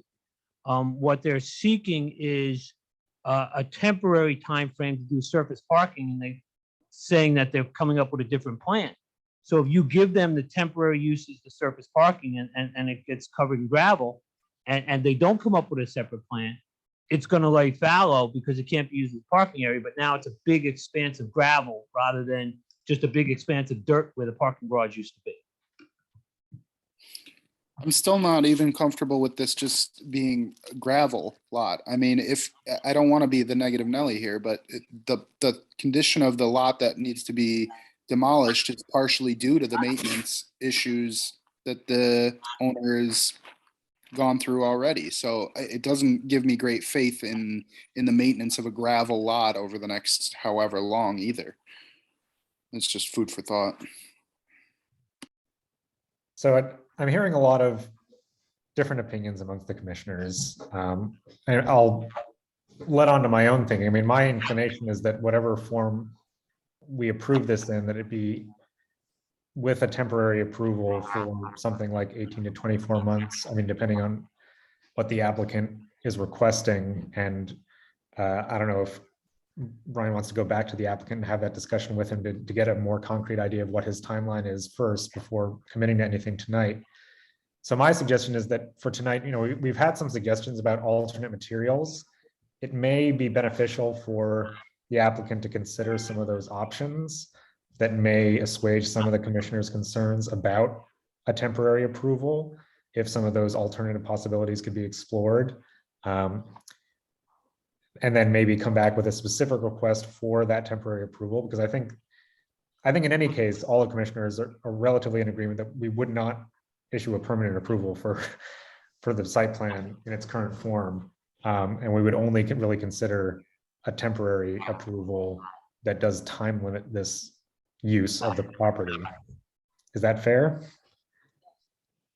But we could approve the demolition, correct? Okay, so read my mind. So what you guys can do this evening is you can approve the demolition with the condition that the lot be restored to lawn area, right? Essentially grass, right? That's going to get them out there demolishing the structure. Again, it would seem that the applicant is motivated to do something with the property and not let it sit fallow, or it can't actually sit fallow, it would have to be grass. But instead of having a 1.7 acre lawn, he could come back and try to get this temporary parking approved, whether that be the way it looks currently or it's something different. This demolition is going to take some time. And I don't think it makes sense for the applicant to wait a month. The building has been remediated. You probably have seen the windows and things like that being removed. That's in order to remove some asbestos containing materials in the mastics and sealants in the windows and things like that. So you could approve the demolition tonight, but table the parking lot discussion and come back to that next month. And this is Steve Strikeman, Commissioner of Planning. If I could speak for a minute, I'm in agreement with Aaron on that, but I would like to point out, Brian, if you could bring up the site plan showing the overview of it again, some things that I just noticed tonight, actually, that are things I think need to be considered. And so if you look at that, make it a little smaller. If you look at the page north on 3rd Street, it appears to me that we have an expansion of a parking area. So and I don't know if I can't tell measurements here, but right now looks like that's going right out to the sidewalk almost. And currently there's about a 6-foot strip of grass there with trees. So to Sarah's point, it looks like those trees are gone. So we're expanding a parking lot. To the page east, to the right, okay, there should be some kind of separation between the parking lot there and that alley. And I don't know what those hash marks are. What is that, Brian? This is, so, right. So, well, let me just start up here first. So there is a small section, Steve, in here. So if you can follow my cursor. Yeah. Between the edge of parking and the sidewalk, which is right here. It's not 6 feet. It might be closer to 4 feet. That's in the section. I couldn't tell from what I was looking at it. I'm looking at, Google Maps, but it looked kind of like it was about 6 feet, but there were trees there, and there's no way those trees would remain. And this is an expansion. And the applicant and I did look at those trees, and certainly I'm of the same opinion that if, they're nice trees, and if we could save them, it would be great. I think the difficulty is that, with whatever future development you're going to have here, I think they're going to get in the way anyways. So, and I understand that, but if we have a temporary condition, let's make the temporary condition as good as we can. So to the east, what are those hash marks there? Those are just paving, that's just striped. So I think there should be some. So, right. So this is currently asphalt in here. Yeah. And then we're adding concrete sidewalk here for pedestrian connectivity on the northeast side, and then on the northwest side, back here. What do you want to see for separation? You're talking about in this area? Yes, that's what I'm talking about. And I'll leave that to the planning commission, but it should be some type of buffer there. with grass or something. To the 4th Street side, that looks Yeah. like that may be, but I can't tell, leaving that grass buffer. But again, I don't think we should be expanding the area. There's a demolition plan, sheet 2 of 5. It marks every tree that's slated for removal. There are 4 trees Yep. along 3rd Street that are going to be removed. There is 1 tree along Fulton, 2 trees along Fulton, and 2 trees along 4th that are, well, actually not along 4th, but along that alley that are marked for Yeah, so if this is helpful, so you can see it, these are the trees that were slated for demo, for removal along 4th. These 2 existing trees would remain. These 2 trees in this corner would be removed, and you said Fulton? Yeah, it looked like you had 2. Yep. There's right on either side of the. Oh, right here. Yep. There's 1 there in the brick surface. Yep, and then 1 So- over here as well. Okay, so that is all the trees. But on I do 4th know that Street. David wanted to leave the brick planters to the extent possible for aesthetic reasons along Fulton for this temporary condition, so. And that's good, because that was my 4th point, is what's happening with them. But that is, all the trees on 4th Street or 3rd Street are scheduled for removal. So again, this Yep. to me, this is an expansion of a parking area. And so I think the planning commission should consider that. It's an It sounds expansion of the like- edges of the parking area, yes, I would definitely agree with you there, and again, part of it is the geometry, Steve, we were trying to maintain, drive aisles and still get as much parking in here as possible to alleviate the parking displacement that's already occurred, but, Right. you know. But to Aaron's point, to the planning commission, I like that with approving of a demolition permit and saying it has to be grass, but giving them a month basically to come back with a plan.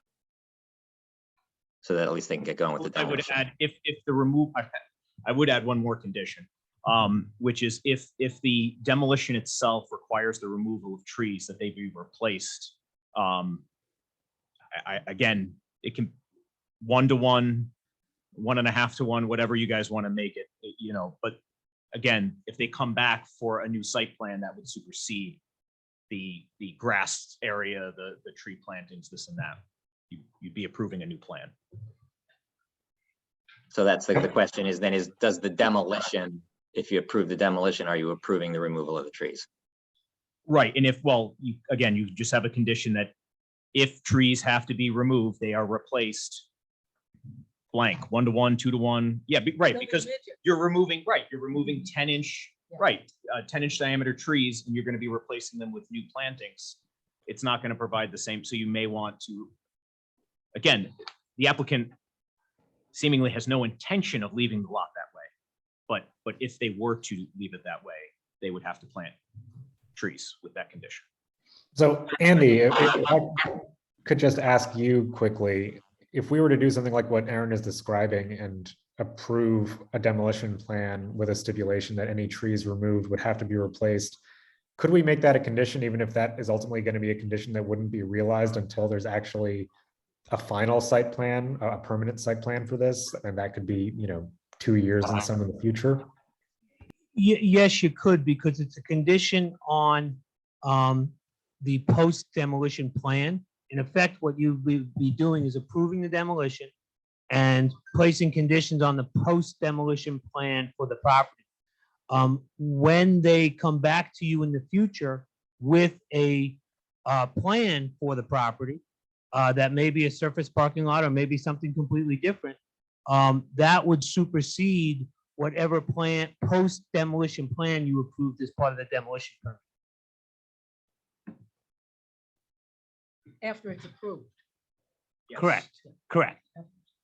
So if you approve a demolition permit and you say, one of the conditions of approval of this permit is that your post demolition plan for the property must be stabilized grass and replacement of any tree that was removed as a result of the demolition process, 1 to 1 or whatever number you're going to put on.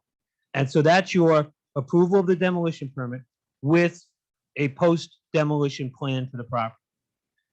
Subsequent to that, and then they're on their way. They know what they have to do. They're authorized to remove it, the building. And once they do, they know they have to plant grass and replant trees to a certain ratio. If they choose, which they stated that they would, to redevelop the property in some other form, then they would come in with a site plan, and that site plan, should they get it approved, would supersede the post-demolition plan. It would supersede the grass and the trees, but you could add the trees in when you approve that subsequent plan as well. Or landscaped islands, or, I mean, anything, site plan. But just to Steve's question, this plan expands the parking and takes out the mature trees. Correct, and that Right. would be, Tomorrow. reviewed at the next meeting when they come back with a revised plan. Because you wouldn't be approving this plan. If you Okay, approve just- the just the demolition demo. permit, you're not approving. this- Correct, we're gonna be tabled anyways for the temporary site plan. So what you're really saying is we don't lose leverage and we move the project along. And there's no opposition to the demolition. in fact. You give them the ability to start the demolition, which I think is going to take probably a significant amount of time that I would suspect the applicant will utilize to come back to you with a post demolition plan that you can approve. So let me ask the applicant, if you were to have an approval of the demolition plan, do you know how long you'd expect the timeline to be? I mean, realistically,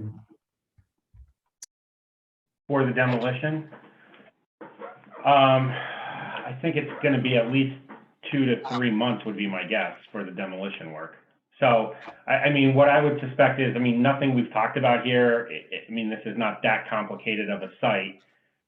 I understand what the issues are, I just need to go back to the applicant. So, you know, my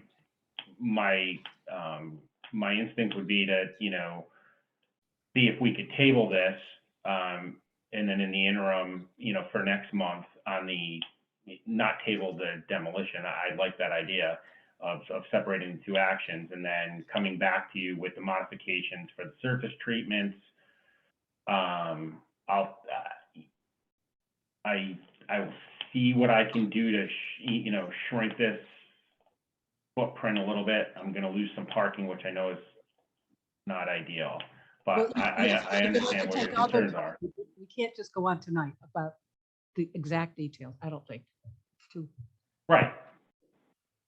Right. So, you know, but it shouldn't take me that long to make the revisions and get answers on the questions that you had tonight.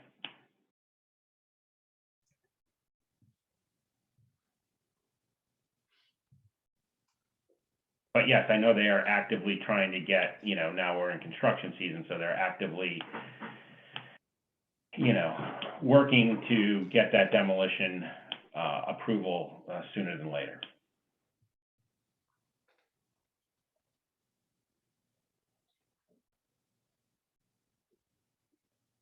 So we need seeker. yes, it is a type 1 action, so we do need to make a seeker determination. Yeah, Chair, I believe it's an unlisted action. I think there was a typo on a draft of the agenda that you may be looking at. But Oh, okay, sorry about that. Yeah, I do see it as unlisted. I'm sorry about that, but yes, it's an unlisted action. So it's not a type 1. Thanks, I got nervous there for a minute, Aaron. More than neighbor does. No, Because what triggers a type 1 in a historic district would be over 2.5 acres. I know. Outside of the historic, it would be over 10. Then there's other residential requirements, but disturbance is what would apply.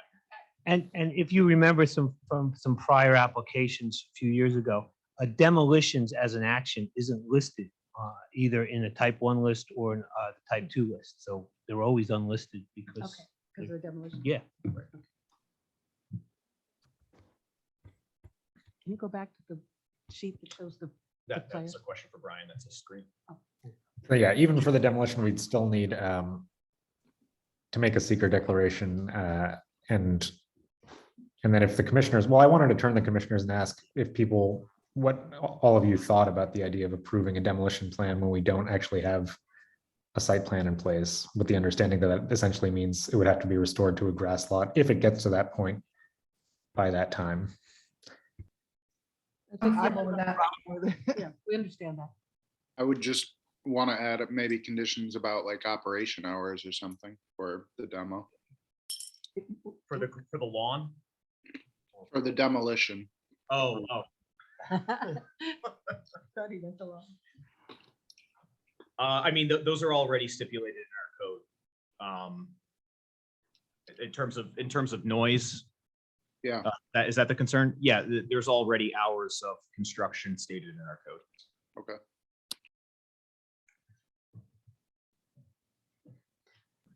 Any other commissioner concerns?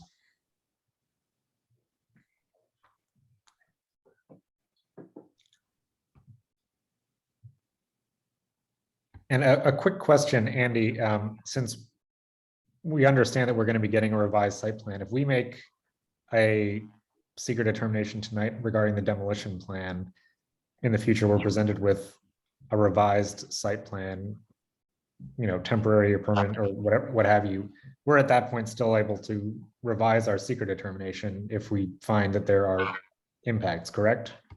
Correct. It would either be a revision to a negative declaration for demolition or a new secret analysis.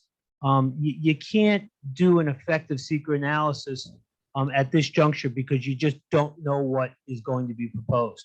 So you can do a secret analysis of potential adverse effects from the demolition itself, but you really aren't in a position to judge potential adverse effects because you don't know what's going to happen in the future. So you would be able to revisit secret, absolutely. Okay, so Andy, can you help me out? I'm going to try for a seeker. Sure. Are we declaring ourselves lead agency? Yes. Okay, so I move that we declare ourselves lead agency and that we approve this as an unlisted action. Is that correct? Okay. The demolition only, So it would be the demolition only. So be a motion to act as lead agency for secret review, declare it to be an unlisted action, and determine, make a negative declaration as per seeker for issuance of the demolition permit. That's exactly what I said. Thank you. I so move. And There you go. Suzanne said. All right, all those in favor, Barbara Higbee? Suzanne? Yes. Sarah Wingert? Yes.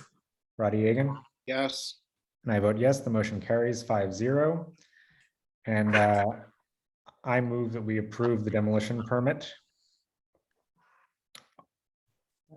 I would say that there should be some conditions on that. This is Steve Begman, Commissioner of Planning. Just like I recommend, I mean, until you know what the plan is for the parking lot, I don't think any of those planting structures along Fulton Street should be removed. And again, you might want to decide how you want to handle any trees. Certainly, they're probably going to want to, I think the demolition is going to start on 4th Street. So they're probably going to want to remove trees on 4th Street. But I don't know what'll happen on 3rd.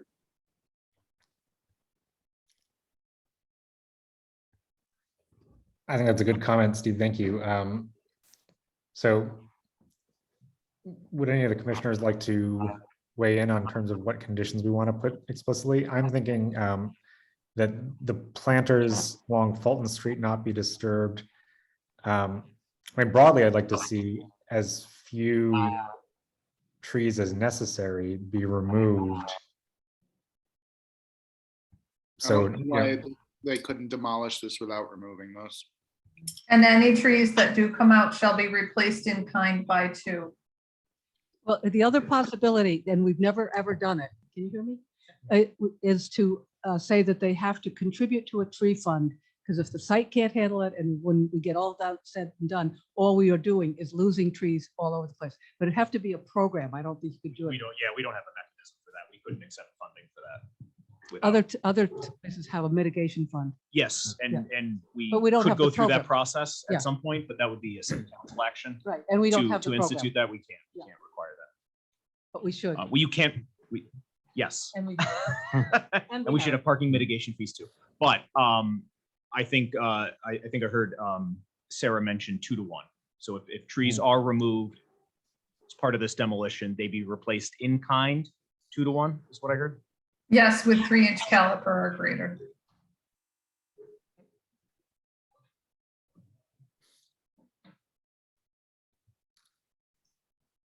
So with that stipulation that the demolition permit is approved, provided that any removal of trees is avoided except as necessary for the demolition itself, not for any imagined use of the property, since at this point there is not an approved site plan.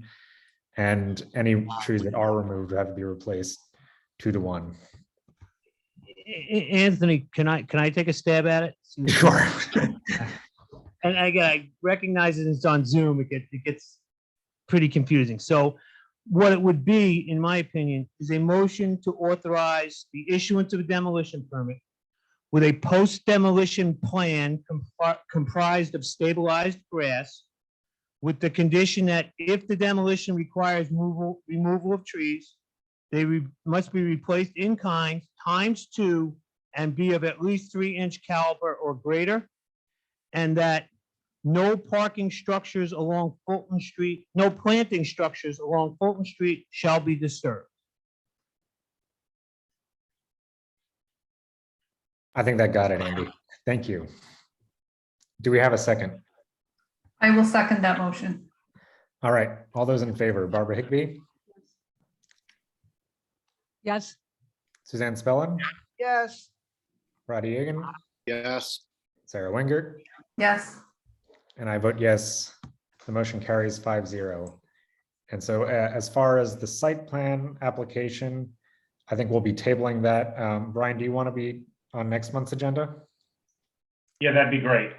Okay, so I move that we table. I'll turn around the requested revisions as soon as I can.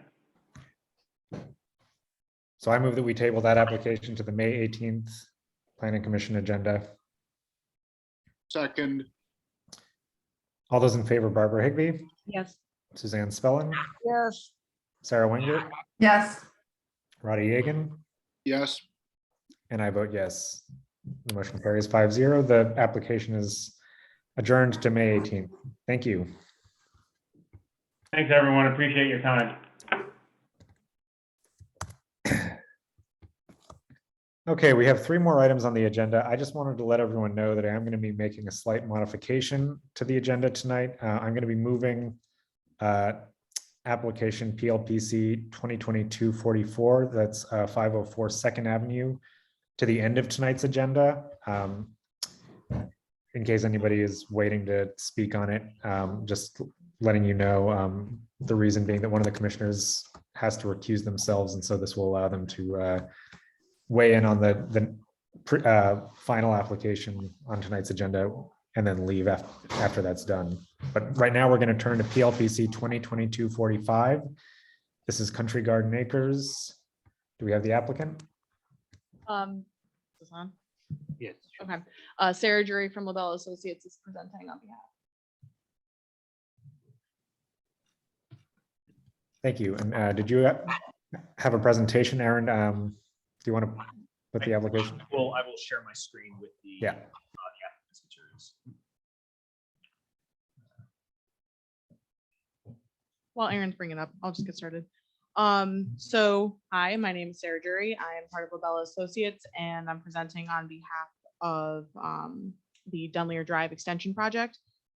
So what the project is the applicant owns 4 parcels off of the cul-de-sac of Dunleer Drive.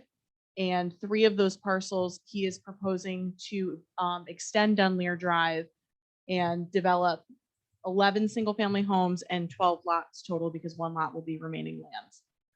The single-family homes are designed in accordance with the bulk use requirements for the R1 district. The smallest lot being about 8,180 square feet, the largest lot being 0.4 acres. Right now, 3 of those lots could be developed, technically 4, but we're not touching one of them. We are proposing 11, so really it's a net increase of 8 lots. There is existing water and sewer in Dunleer Drive, so we are just proposing to extend the water and sewer. Stormwater will be managed on the remaining lands right next to that access easement on the 7.9 remaining acre parcel. The reason we're not expanding further down is because of steep slopes. There are existing wetlands that we do not want to touch. So we are building a plan that meets the bulk use requirements of the R1 district and trying to stay out of sensitive areas. The project right now does not propose any wetland disturbance, so there are wetlands on the project. I had spoke to Aaron on the phone about Dunleer Drive and what the requirements were for extensions. We're proposing a 50-foot right of way, a curb to curb width of 28 feet asphalt. The drive aisle will be 24 feet with 2-foot asphalt wing curbs on either side, and it will still terminate in a cul-de-sac.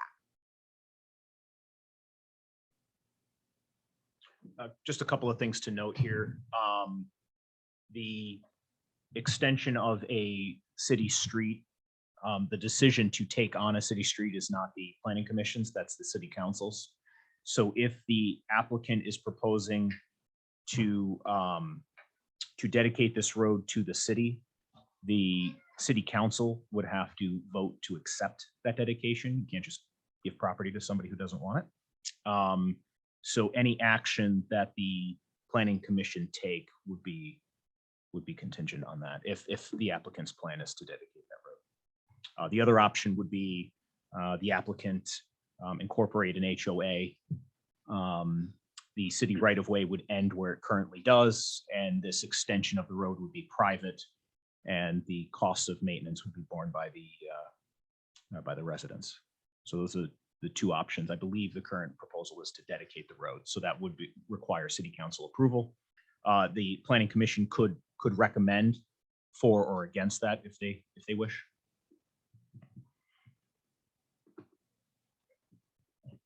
Do they have to take, the city council doesn't have to take action before action's taken, though? No, anything that the planning commission did would have to be conditioned upon either creation of an HOA, subject to approval by the attorney general to own and maintain the road, or acceptance of the road as a public street by the city council. And right now for tonight, we recognize these are not fully engineered drawings. We wanted to get the concept in front of all of you before we go through the effort of grading utilities and so on, to get your buy-in and feelings on the subdivision layout, any concerns you have. And then we'll go back and do the engineering plans, the stormwater reports, and everything associated with that. It is, I believe, a secret unlisted action. So if you guys feel that you have enough and want to act on it, I'm not going to stop you. But we're just looking for concept buy-in tonight.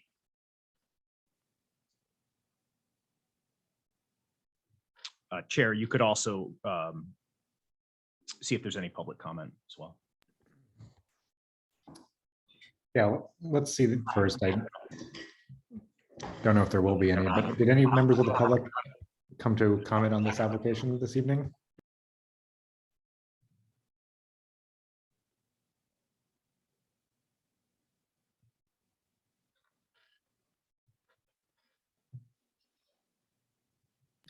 Okay, not seeing anything.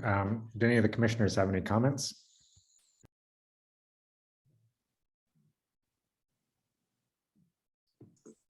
No comment.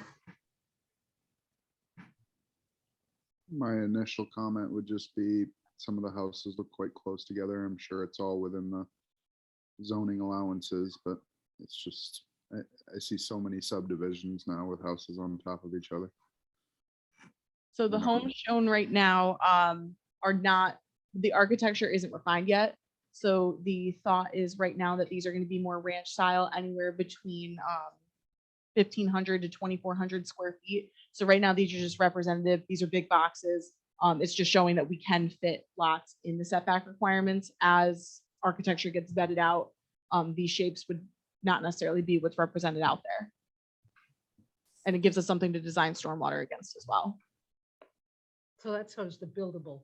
Yes. The buildable. Just to be clear, the buildable spots, anything within that the dash line, not the Not the house gray, line. not the Okay, gray that was the house. question. Right. There is also one thing council mentioned, and I'll mention it as well. You may have the answer. There's a fire code requirement for dead end streets.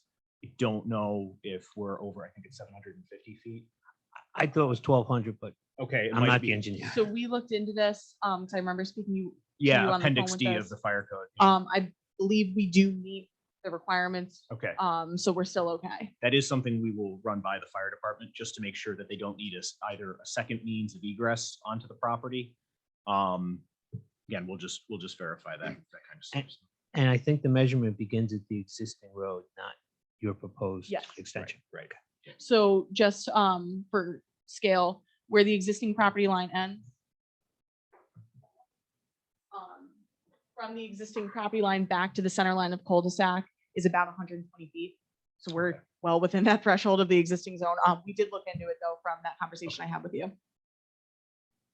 But if the fire department could verify that, Well, I'm yeah, not and the gonna say fire no. department does have, I think, some leeway with the regulations. They sometimes require their own stuff. Yeah. But just so you're clear with what I was saying, the measurement of the distance to the cul-de-sac doesn't begin at the property line. I believe it begins at the intersection of the existing street.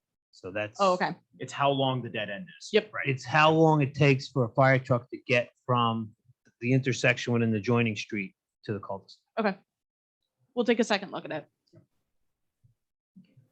Can you go back to the previous page in the set? I just want to see that quick.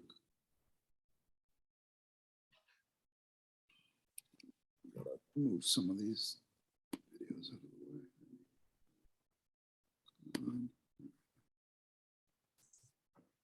Okay.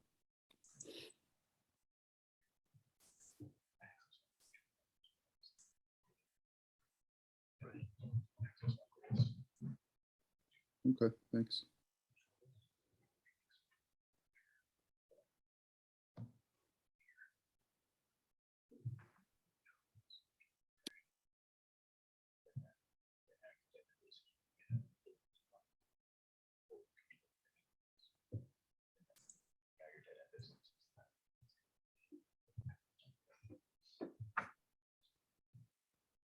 We're over here designing your project. Pay no Yes. attention. I'm assuming you're talking about Sterling Ave.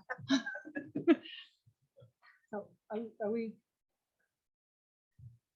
I mean, it's, you guys have any comments, right? It's a 12 lot subdivision.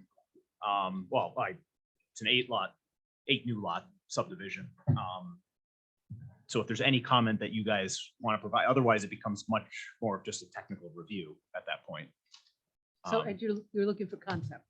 Yep, just buy in before we go through the engineering plan and start grading the road. Or any concerns you may have, any reports or documentation that you guys might want to see. This would be the time to ask for a traffic study, and then we would say it's not warranted, but this is where you'd ask for that. You know, no? I'm good. Okay. Yeah. You do have the ability, so Ms. Drury walks away with somewhat of progress tonight. You do have the ability to declare lead agency under seeker. You would be the appropriate lead agency when it does come back to you for preliminary subdivision, but that won't be until the detailed engineering is submitted to the city. I think it makes sense for us to do the lead agency. And this will be an unlisted. Correct. Yeah, I would agree. So I would move that we declare ourselves lead agency for seeker. Second, Barbara Higbee, Yes. Suzanne Spellin, yes. Sarah Winger, Yes. Roddy Yagan. Yes, I vote yes. Motion carries 5-0. So we can go out and notify any other interested agencies. And unless any commissioners have any other comments or suggestions for the applicant, anything else you'd like to see when they come back, we can adjourn this. Do you want to be adjourned to a specific calendar, or do you want to be on next month's agenda, or would you rather just take it off the agenda? And We just take it off the agenda, and when we submit revised plans, we just get it back on. Yes. Perfect. That works best. Anthony, I'd just like to offer one thing to Sarah, and that is recognizing we're taking down a lot of trees. When you come back to us with a landscaping plan, let's not have empty lawns. Please think about planting some new trees strategically to benefit the homes and the city. In terms of maintenance, does the city have a preference on trees in cul-de-sacs with islands? We have a, we prefer not to have trees in the cul-de-sac. Okay. We prefer to have them adjacent to the roadway, and we can give you a list of our preferred. That would be species. awesome. Yep. Thank you, Sarah. Thank you. Thanks, guys. Good night. We do actually need a motion just to table that application, I believe, right? Oh, did- Yeah, it'll be a motion to table indefinitely. So move. Okay. Table indefinitely. And the second? I'll second. All right, all those in favor, Barbara Higbee? Aye. Suzanne Spellin, Aye. Sarah Wingert, Yes. Buddy Yeagan, Yes. and I vote yes. Okay. Moving along, we're going to jump to the item that appears last on the agenda, PLPC 2022-51. This is 3154 6th Avenue. Do we have the applicant? Hi, yes.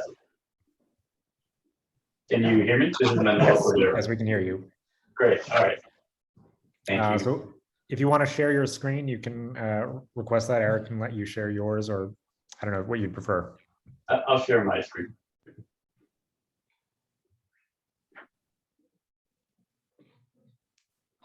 Can everybody see my screen? Yes. Great. Hi, my name is Manuel Cordero. I'm the applicant, hopeful owner and architect for this project. And this is 3154 6th Avenue. I'm currently under contract to purchase this property from the Troy Community Land Bank. And I've been working with them to get a proposal together that, you know, we all feel good about. And hopefully we'll develop this 4-unit multifamily right in North Central. Just to give an idea of a rendering of what the view will look like. So 4 stories, each unit will be 1 entire story, and it will be 2 bedrooms for each unit, and also looking for a roof terrace for the residents as well. This proposal was previously in front of the zoning board, and we were approved for the variances that we were seeking, and many of them were concerning density, because this is a very small lot, and it's about 25 feet. I could just show you the survey here. Yeah, it's about 25 feet by 62 feet deep. And previously it was a single family residence on the lot. Here, I'm just going to zoom into this photo here. That was the previous structure that was currently on, that was previously on the site. The Troy Community Land Bank demolished this structure quite a few years ago, and it remained vacant as they were trying to find a buyer for it. This is the current state of the lot, so it's just a dirt path. There's some, you know, leftover remnants of where you walked up to the structure, but nothing else there. This is just an initial zoning diagram of the footprint of the lot. So the structure itself is very similar in footprint to the previous house. It's very tight, compact, and many of the zoning variances that we sought were for the yards, because it's just simply too tight to adhere to all of the yard requirements. I'm just going to now zoom into the actual site plan. So here we're looking all the way up from above. We see the roof terrace, the balconies below, and we're going to provide garden space in the front and back for the first floor unit. And anybody will be able to use this roof terrace here as well, and just provide a low gate around the property to give a sense of the actual floor plan. So this is the first floor. As you come in, you're greeted with an open living room, dining room area, and then your 2 bedrooms where we're catering to you, young professionals that you're either working or living in the area that are saving to purchase property nearby, or perhaps young couples that are just starting out.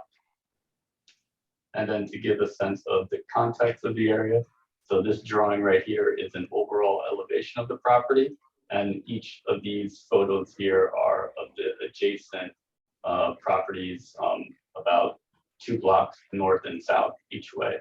And so nearby, you can see there's a very eclectic mix of different materials, brick, vinyl, different types of horizontal boards, and we try to resemble that with our choice of the horizontal fiber cement that will have an appearance of wood. We're still deciding on the exact color, but we wanted to have that wood color that you saw in the rendering. And we're trying to match the similar style of some of these townhouses where you have one volume on one side and another volume kind of recessed on each way. And then to talk about a little bit of the actual construction, we are not using just typical wood studs. We're trying to go for structural insulated paneling, which will provide a very efficient heating and cooling, which will hopefully lower utility costs for the tenants as well. And it will also expedite construction time, reduce construction waste and labor as well. So that's just one of the green initiatives that we're trying with this project here. And with that, any questions for the proposal?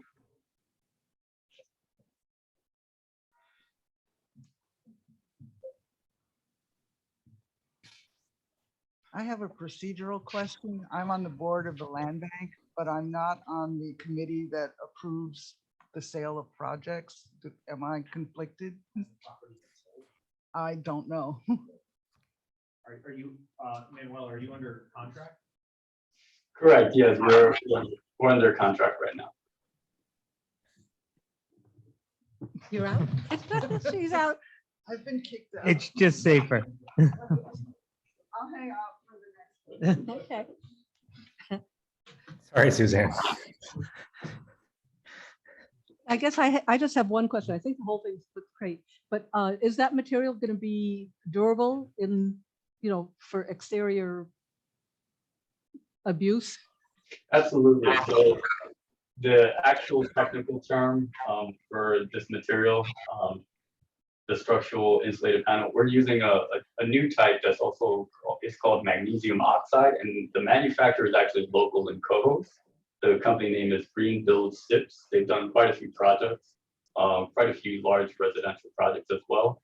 It has a very high fire resistance rating, which is what initially attracted to me. A magnesium oxide panel takes approximately 4 hours before actual fire penetrates through. And the solid nature, the actual structural stability, yeah, it is structural. It will hold the weight of all the siding and will stand, any type of high wind or impact. Great. Their website has this great photo. The website has a great photo of a car driving up on one of those panels. Oh, really? Yeah. So it's pretty good. Okay, thanks. That was my question. Local. No problem. It's a refreshingly different design for Troy. Any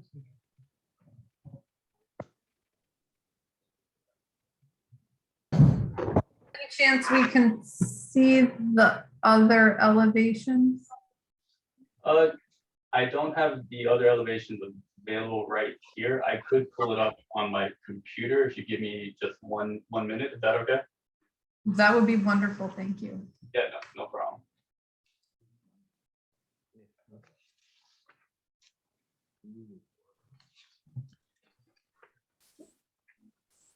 And what are we looking for tonight as far as action?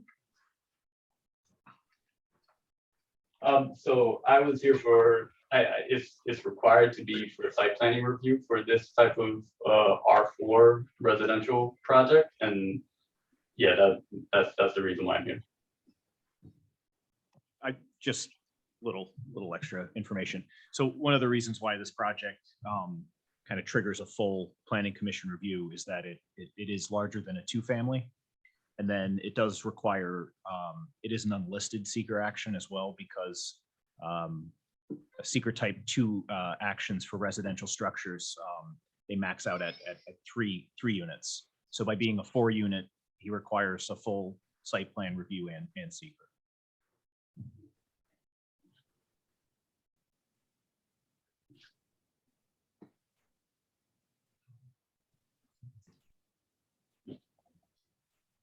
So I'm just gonna pull up just my other, sorry. Not sure if you can see the other elevations now here. We can, thank you. Yeah, so just to walk you through, this is the same elevation you saw in the rendering here. And this is the actual, the side on the Swift Street. So the other major elevation that you would see.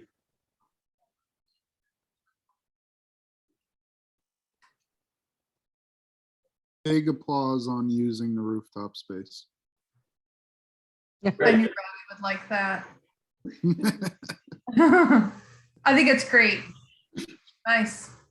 Can I ask, spatially and footprint wise, you did kind of mention it, but what drove the setbacks or the narrowness of the building and just the overall scale and size of the footprint?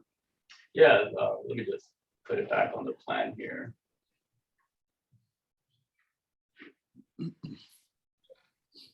So really, we were trying to make it as efficient as possible. I didn't want to bring the property exactly right onto the property line and have windows from someone's bedroom be right there. I wanted to create as much of a buffer as I could. I think it's just a little bit more pleasant to be in a bedroom when you have at least 2 feet or so and perhaps plantings on the side there. But that's what was the drive of trying to contain the building on the lot. And then also, yeah, we didn't want to overpower our neighbor that's on the back there. It's a single family, and we didn't want to bring a property like right up to his front door. Mm.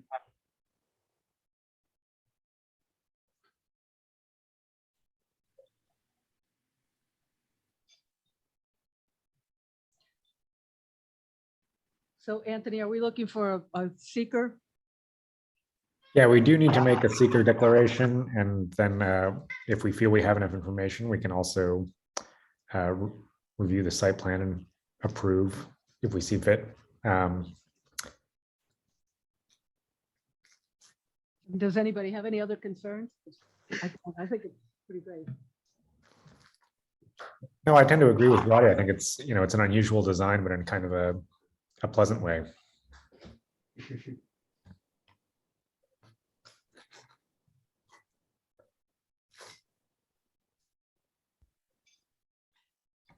All May I right, make a motion? go ahead. I make a motion that we declare the Planning Commission lead agency for seeker. I'll second the motion. All right, all those in favor, Barbara Higbee? Yes. Suzanne Spellin? Recused. Oh, right. Sarah Wenger, Yes. Roddy Hagan, Yes. and I vote yes. And I move that we make a negative declaration for seeker. A second? All those in favor, Barbara Higbee, Yes. Sarah Wenger, Yes. Roddy Hagan, Yes. and I vote yes. And do you feel, did the commissioners feel we have enough information for site plan approval tonight? Yes. One comment, is there, oh, sorry, it says right there, my bad. It says front gate entry. I was gonna ask, is there a gate along that? All good. We We have have- anything on plantings or anything like that? What was the question? I'm sorry. Is there anything on plantings? Yeah, it's still, I don't have any specifics exactly, but I am definitely, you saw in the rendering there that I would like to hope to plant a clematis vine that I want to incorporate into the design and into the rooftop as well. So that is one of my major initiatives there. In terms of the ground planting, I'm not 100% certain, but it is something that I want to make green as possible, and something that perhaps even the resident on the first floor could collaborate on. I guess one of the issues we've had is we have a lot of people say what they want to do, and that hasn't been very effective for us. No. Yeah, I don't know whether we, I mean, I think we'd like to approve it. Do we want to require that is there a way to approve it with the stipulation that they will provide whatever it is they're going to provide us for the site? yeah, we can make it conditional on the applicant providing some sort of plan that details the plantings. That's, yeah. Okay. Is that correct, Aaron? We can, and they could provide that after the fact? Yeah, I mean, I think I'll let council answer that, but I believe so. Yeah, my only question would be who is going to be tasked or delegated with approving the plan when submitted? I would suggest for administrative convenience, it be city staff rather than coming back to the board. Okay with me. I just think it would be good to have it not I want to, because we have had terrible trouble with that. So, that makes sense for me. So it would be, conditioned upon submission of a ground plantings plan, subject to approval by the Planning. engineering department, planning department, however you want to do it. Give it to me. Okay. I will say while I really like the idea of planting on the side of the building, we may have to find out how that's allowed through our code. Yeah. Well, they've got, Generally speaking, when you have ivy and things like that growing in your building, that's a code violation. Yeah. It's overgrown vegetation. Obviously, here the intent is to do that. And we obviously have allowed green roofs and things like that. Capital Roots facility comes to mind. So we need to figure out how that would fit into that. But aside from that, ground planting, certainly we could do okay, that. and it'll be designated that way. Okay. I really hope that the project moves forward with the greenery on whatever the balconies and terraces through whatever approval process necessary to make that happen. Yeah, I would agree. I don't think we have a mechanism to proactively approve that now, but I do like the aesthetic of it. So that's what we're talking about, that the approving it with the stipulation that they would turn in their plan to the city engineer. Well, the ground plantings, but Roddy and I think we're both speaking to the incorporating the greenery on the exterior of the building. Which again, if I can find a way to allow that, we will allow that. And my suggestion was to avoid that whole situation by just making it a ground plantings plan. And then Right. what they do on the structure itself is up to them. But I think the commissioner's opinion of how that looks and how much they'd like to see it has been conveyed. Exactly. All right, so Barb, was that a motion then for site plan approval conditional upon the submission of the ground planting schedule? I so moved. Okay, do we have a second? I second the motion. All right, all those in favor, Barbara Higbee, Yes. Sarah Winger, Yes. Roddy Aiken, Yes, and I vote yes, the motion carries 4-0. The site plan is approved, subject to that condition. Thank you So very just, much. no problem. Good luck. Thank you. Have a good night. Okay, so if someone can let Suzanne know that we're done with that application. And Sarah, I know you're recused from the next one.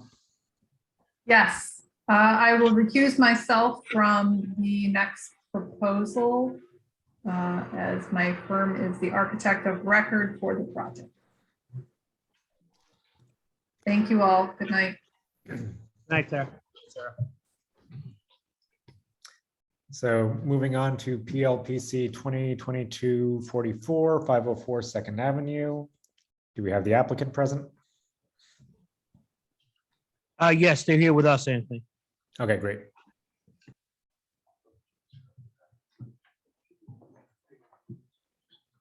It should be on. Yeah. Okay. Yeah, my name is Keith Stack. I'm the Chief Executive of the Addictions Care Center of Albany. We have a contract through Rensselaer County Department of Mental Health to provide residential services. And we purchased the building, 504 Second Avenue, from Unity House. They were using it for residential treatment for behavioral health clients. They received some funding to do a model scattered site residential service program. So they were selling the property. We have a good working relationship with Unity House. The same, it's consistent use with the previous use. So it made sense for us to purchase the property. We provide services in Albany, Rensselaer, Warren, and Washington County. We provide jail-based treatment in the Rensselaer County Correctional Facility. We work with the City of Troy opioid court, and also we have staff involved in that program, and also in the Rensselaer County Drug Court program. So we do some prevention education in the West Sand Lake School District as well. So we're proposing to renovate this building. It'll be 13 bedrooms, house 20 male residents. It'll be staffed 24/7, and they'll receive some case management services, oversight and observation, really, but they'll be receiving substance use disorder treatment throughout their stay there. Brian Barker is here from Architecture Plus to answer any technical questions. I mean, we talk about our program, not really the engineering or design, but the building is funded by the state, by Oasis and DASNY. Architecture Plus was hired by DASNY to do the initial feasibility study, and we've contracted with them for the design and then the development of the bid documents, and then just overseeing the project to completion on our behalf.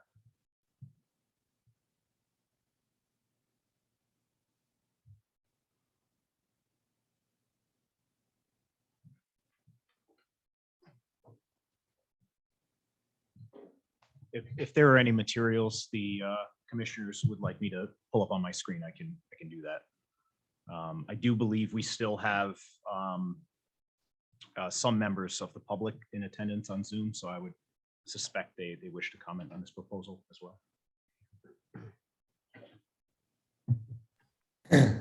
Thanks. I don't know if the applicant wanted their architect to speak, or if we can turn to public comment now. It's your call. It's whatever you're more comfortable with. Oh, that would be fine. Then perhaps we can respond. Okay, do we have any members of the public here to speak on this application? And assuming that there might be, let me just say that if you've never spoken before in this forum, please state your name and address for the record, and try to keep your comments limited to 3 minutes. And if somebody else has made the same points before, try to avoid repetition. I mean, you can certainly say that you agree with what has previously been said on the record, but we try to avoid people rehashing the same points into the record. So if any members of the public are here to speak on this application, please raise your hand or unmute yourself, or otherwise indicate that you do want to speak.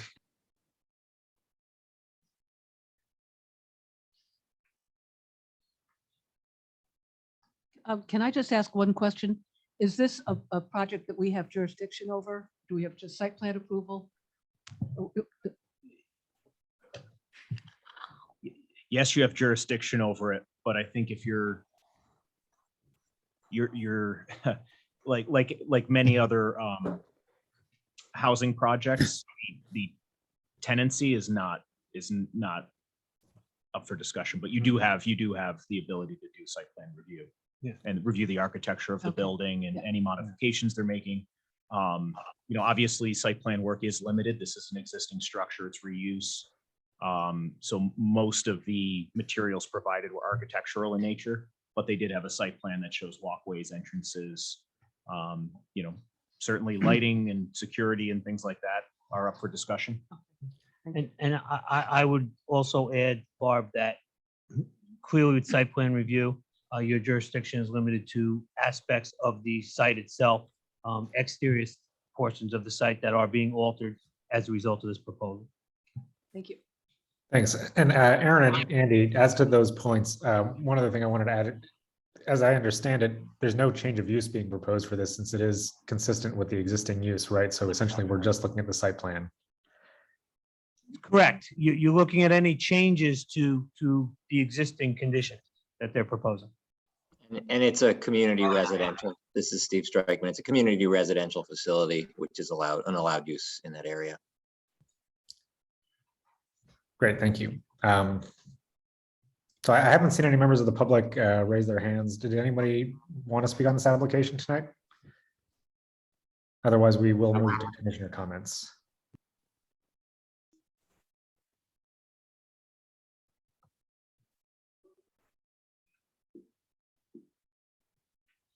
Sure, I'm not seeing any hands raised. No, me neither. All right, so we can move on to commissioner comments then. If any of the commissioners had any comments on the site plan? I don't have any comments. I'd rather hear from Brian Barker on this. Brian Barker with Architecture Plus. The site improvements, which are limited, that are proposed, say, new fence around the property. I think there's currently chain link fence. It's 4 or 5 feet high chain link fence. We're going to replace that with a 6-foot high cedar privacy fence, not stockade fencing. It's actually a vertical boards with 3 rails and a top cap. Pretty nice fence, a good neighbor fence, so it's the same on both sides. We are clearing the property line of kind of overgrown trees and just kind of grubbing clearing and grubbing the property line. We're providing handicapped accessibility to the porch with a ramp, some new walkways. And we're providing new concrete stoops to replace what's there, which are kind of deteriorated.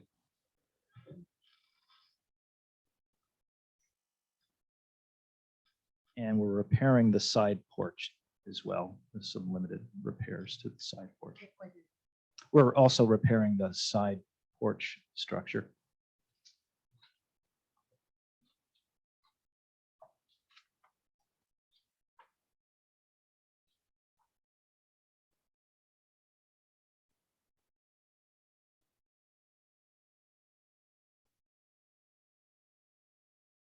I believe the site plan that you have locates kind of proposed trash location.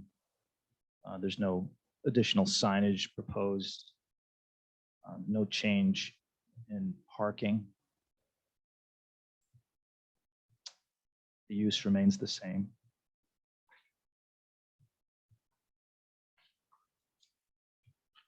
Can you point out on the plan where trash is? I don't see it on your site plan. That was annotated in red. Yeah, okay. It may be a supplemental site plan that we sent. I do have copies I can distribute, but it's basically alongside the alley gate there. There's a gate to the alley. Over here in this Yeah. area? Okay. That's 6 foot high all the way around.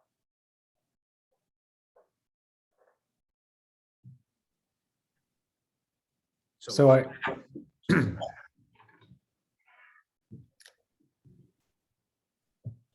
so I see from this portion of the site plan that you're basically proposing to remove all of the trees along that edge of the property where you'll be installing the fence. Yeah, and many of those trees are just kind of like overgrown trees that have been left to grow in the property line. So once the new fence is installed, is there a plan to replace those with some new vegetation or new plantings of some kind? Not at the moment. We're gonna kind of clear the site and kind of replant grass. I think the neighboring property has some trees as well. The neighboring property to the north.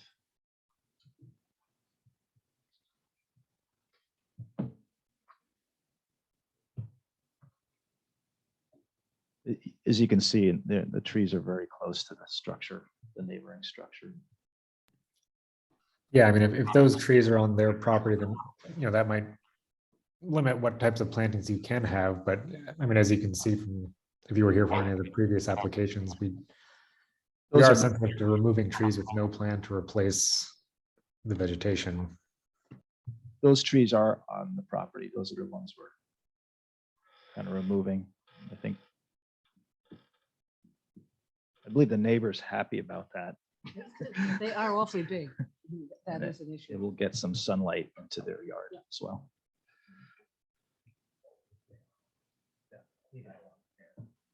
But you're removing all of them?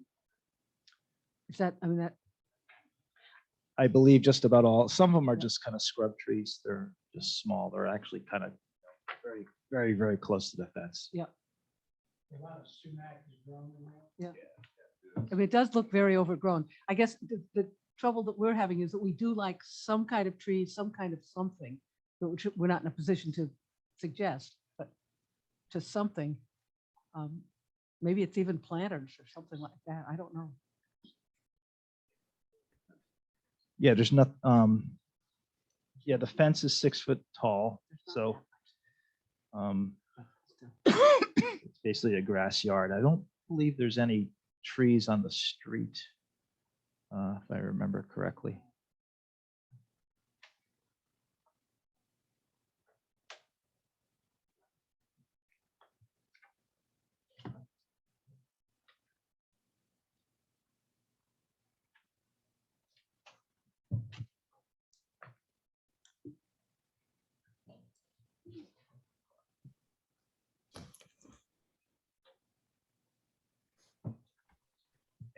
Any thoughts, commissioners? I mean, my comment would just be, well, I can understand the need to remove the trees, especially the ones that are butting right up to the neighboring property. I would like to have some plan in place for replacing those with, like Barb said, it wouldn't have to be trees necessarily, but some kind of plantings along the yard there. And it doesn't have to be filled with plantings. I mean, this is obviously too many trees. So, but just, and again, I don't think we should just try to figure this out today. I think maybe we're talking about, again, an approval with some idea that you do something to soften it and Like the previous application? like the previous perhaps? application. Yeah. Because we Yeah. just, yeah, I mean, obviously that's just too many trees. It's very, it's a big negative. And just so you know. Mhm. Well, that's a good point. The landscaping would, Yes. It's- to Brian's point, the it's- landscaping is it's private. entirely private. It's Private, not yeah. something you see from the street. Yeah. I don't know that there's really an opportunity. It looks like you could do one street tree out front. It looks like there is a street tree. You know, there used to be one here, it looks like, and it was cut down. Well, maybe perhaps. that's what we're looking for, then just a couple of something. I mean, if you, In the front. that's a very easy requirement. That's a requirement that we put on many other applications. This was obviously, I say recently, it may have been 3 years ago, 4 years ago, this was a CDBG project where we redid the sidewalks and things. So likely that was planted and then it might have Lost, died, it yeah. might have been hit. With something that, like that. let's do that then. Require, Okay. So one street tree in the available location. Which street is that? This is second, yeah. That's second. And then it looks like there are street trees on, what's the side street here? 113. 113, I Yeah, think. yeah. 113. So, and then if you want to see a site landscaping plan or you want to have my office review one, we could do that. okay, that sounds fine to me. Yeah. I don't think we could sit around and talk about it. Yeah, no, I'm fine with that as well.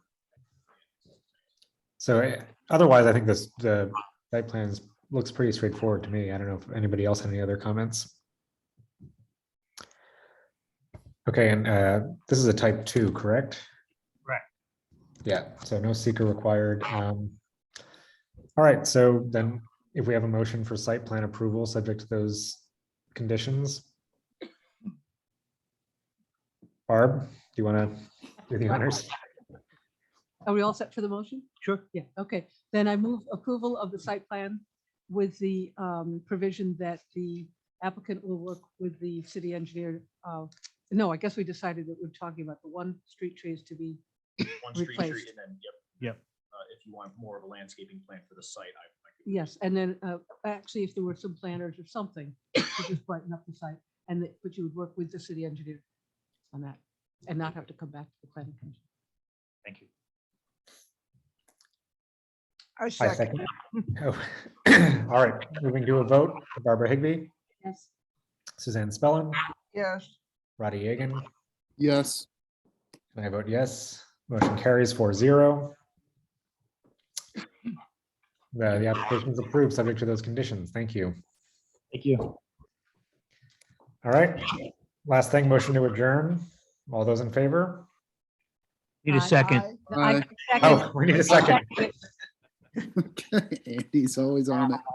On the ball. All those in favor? Aye. Aye. Aye. Aye. Okay. Motion carries. Meeting is adjourned. Thank you very much, everyone. Good night, guys. Good night. Good night. Aye.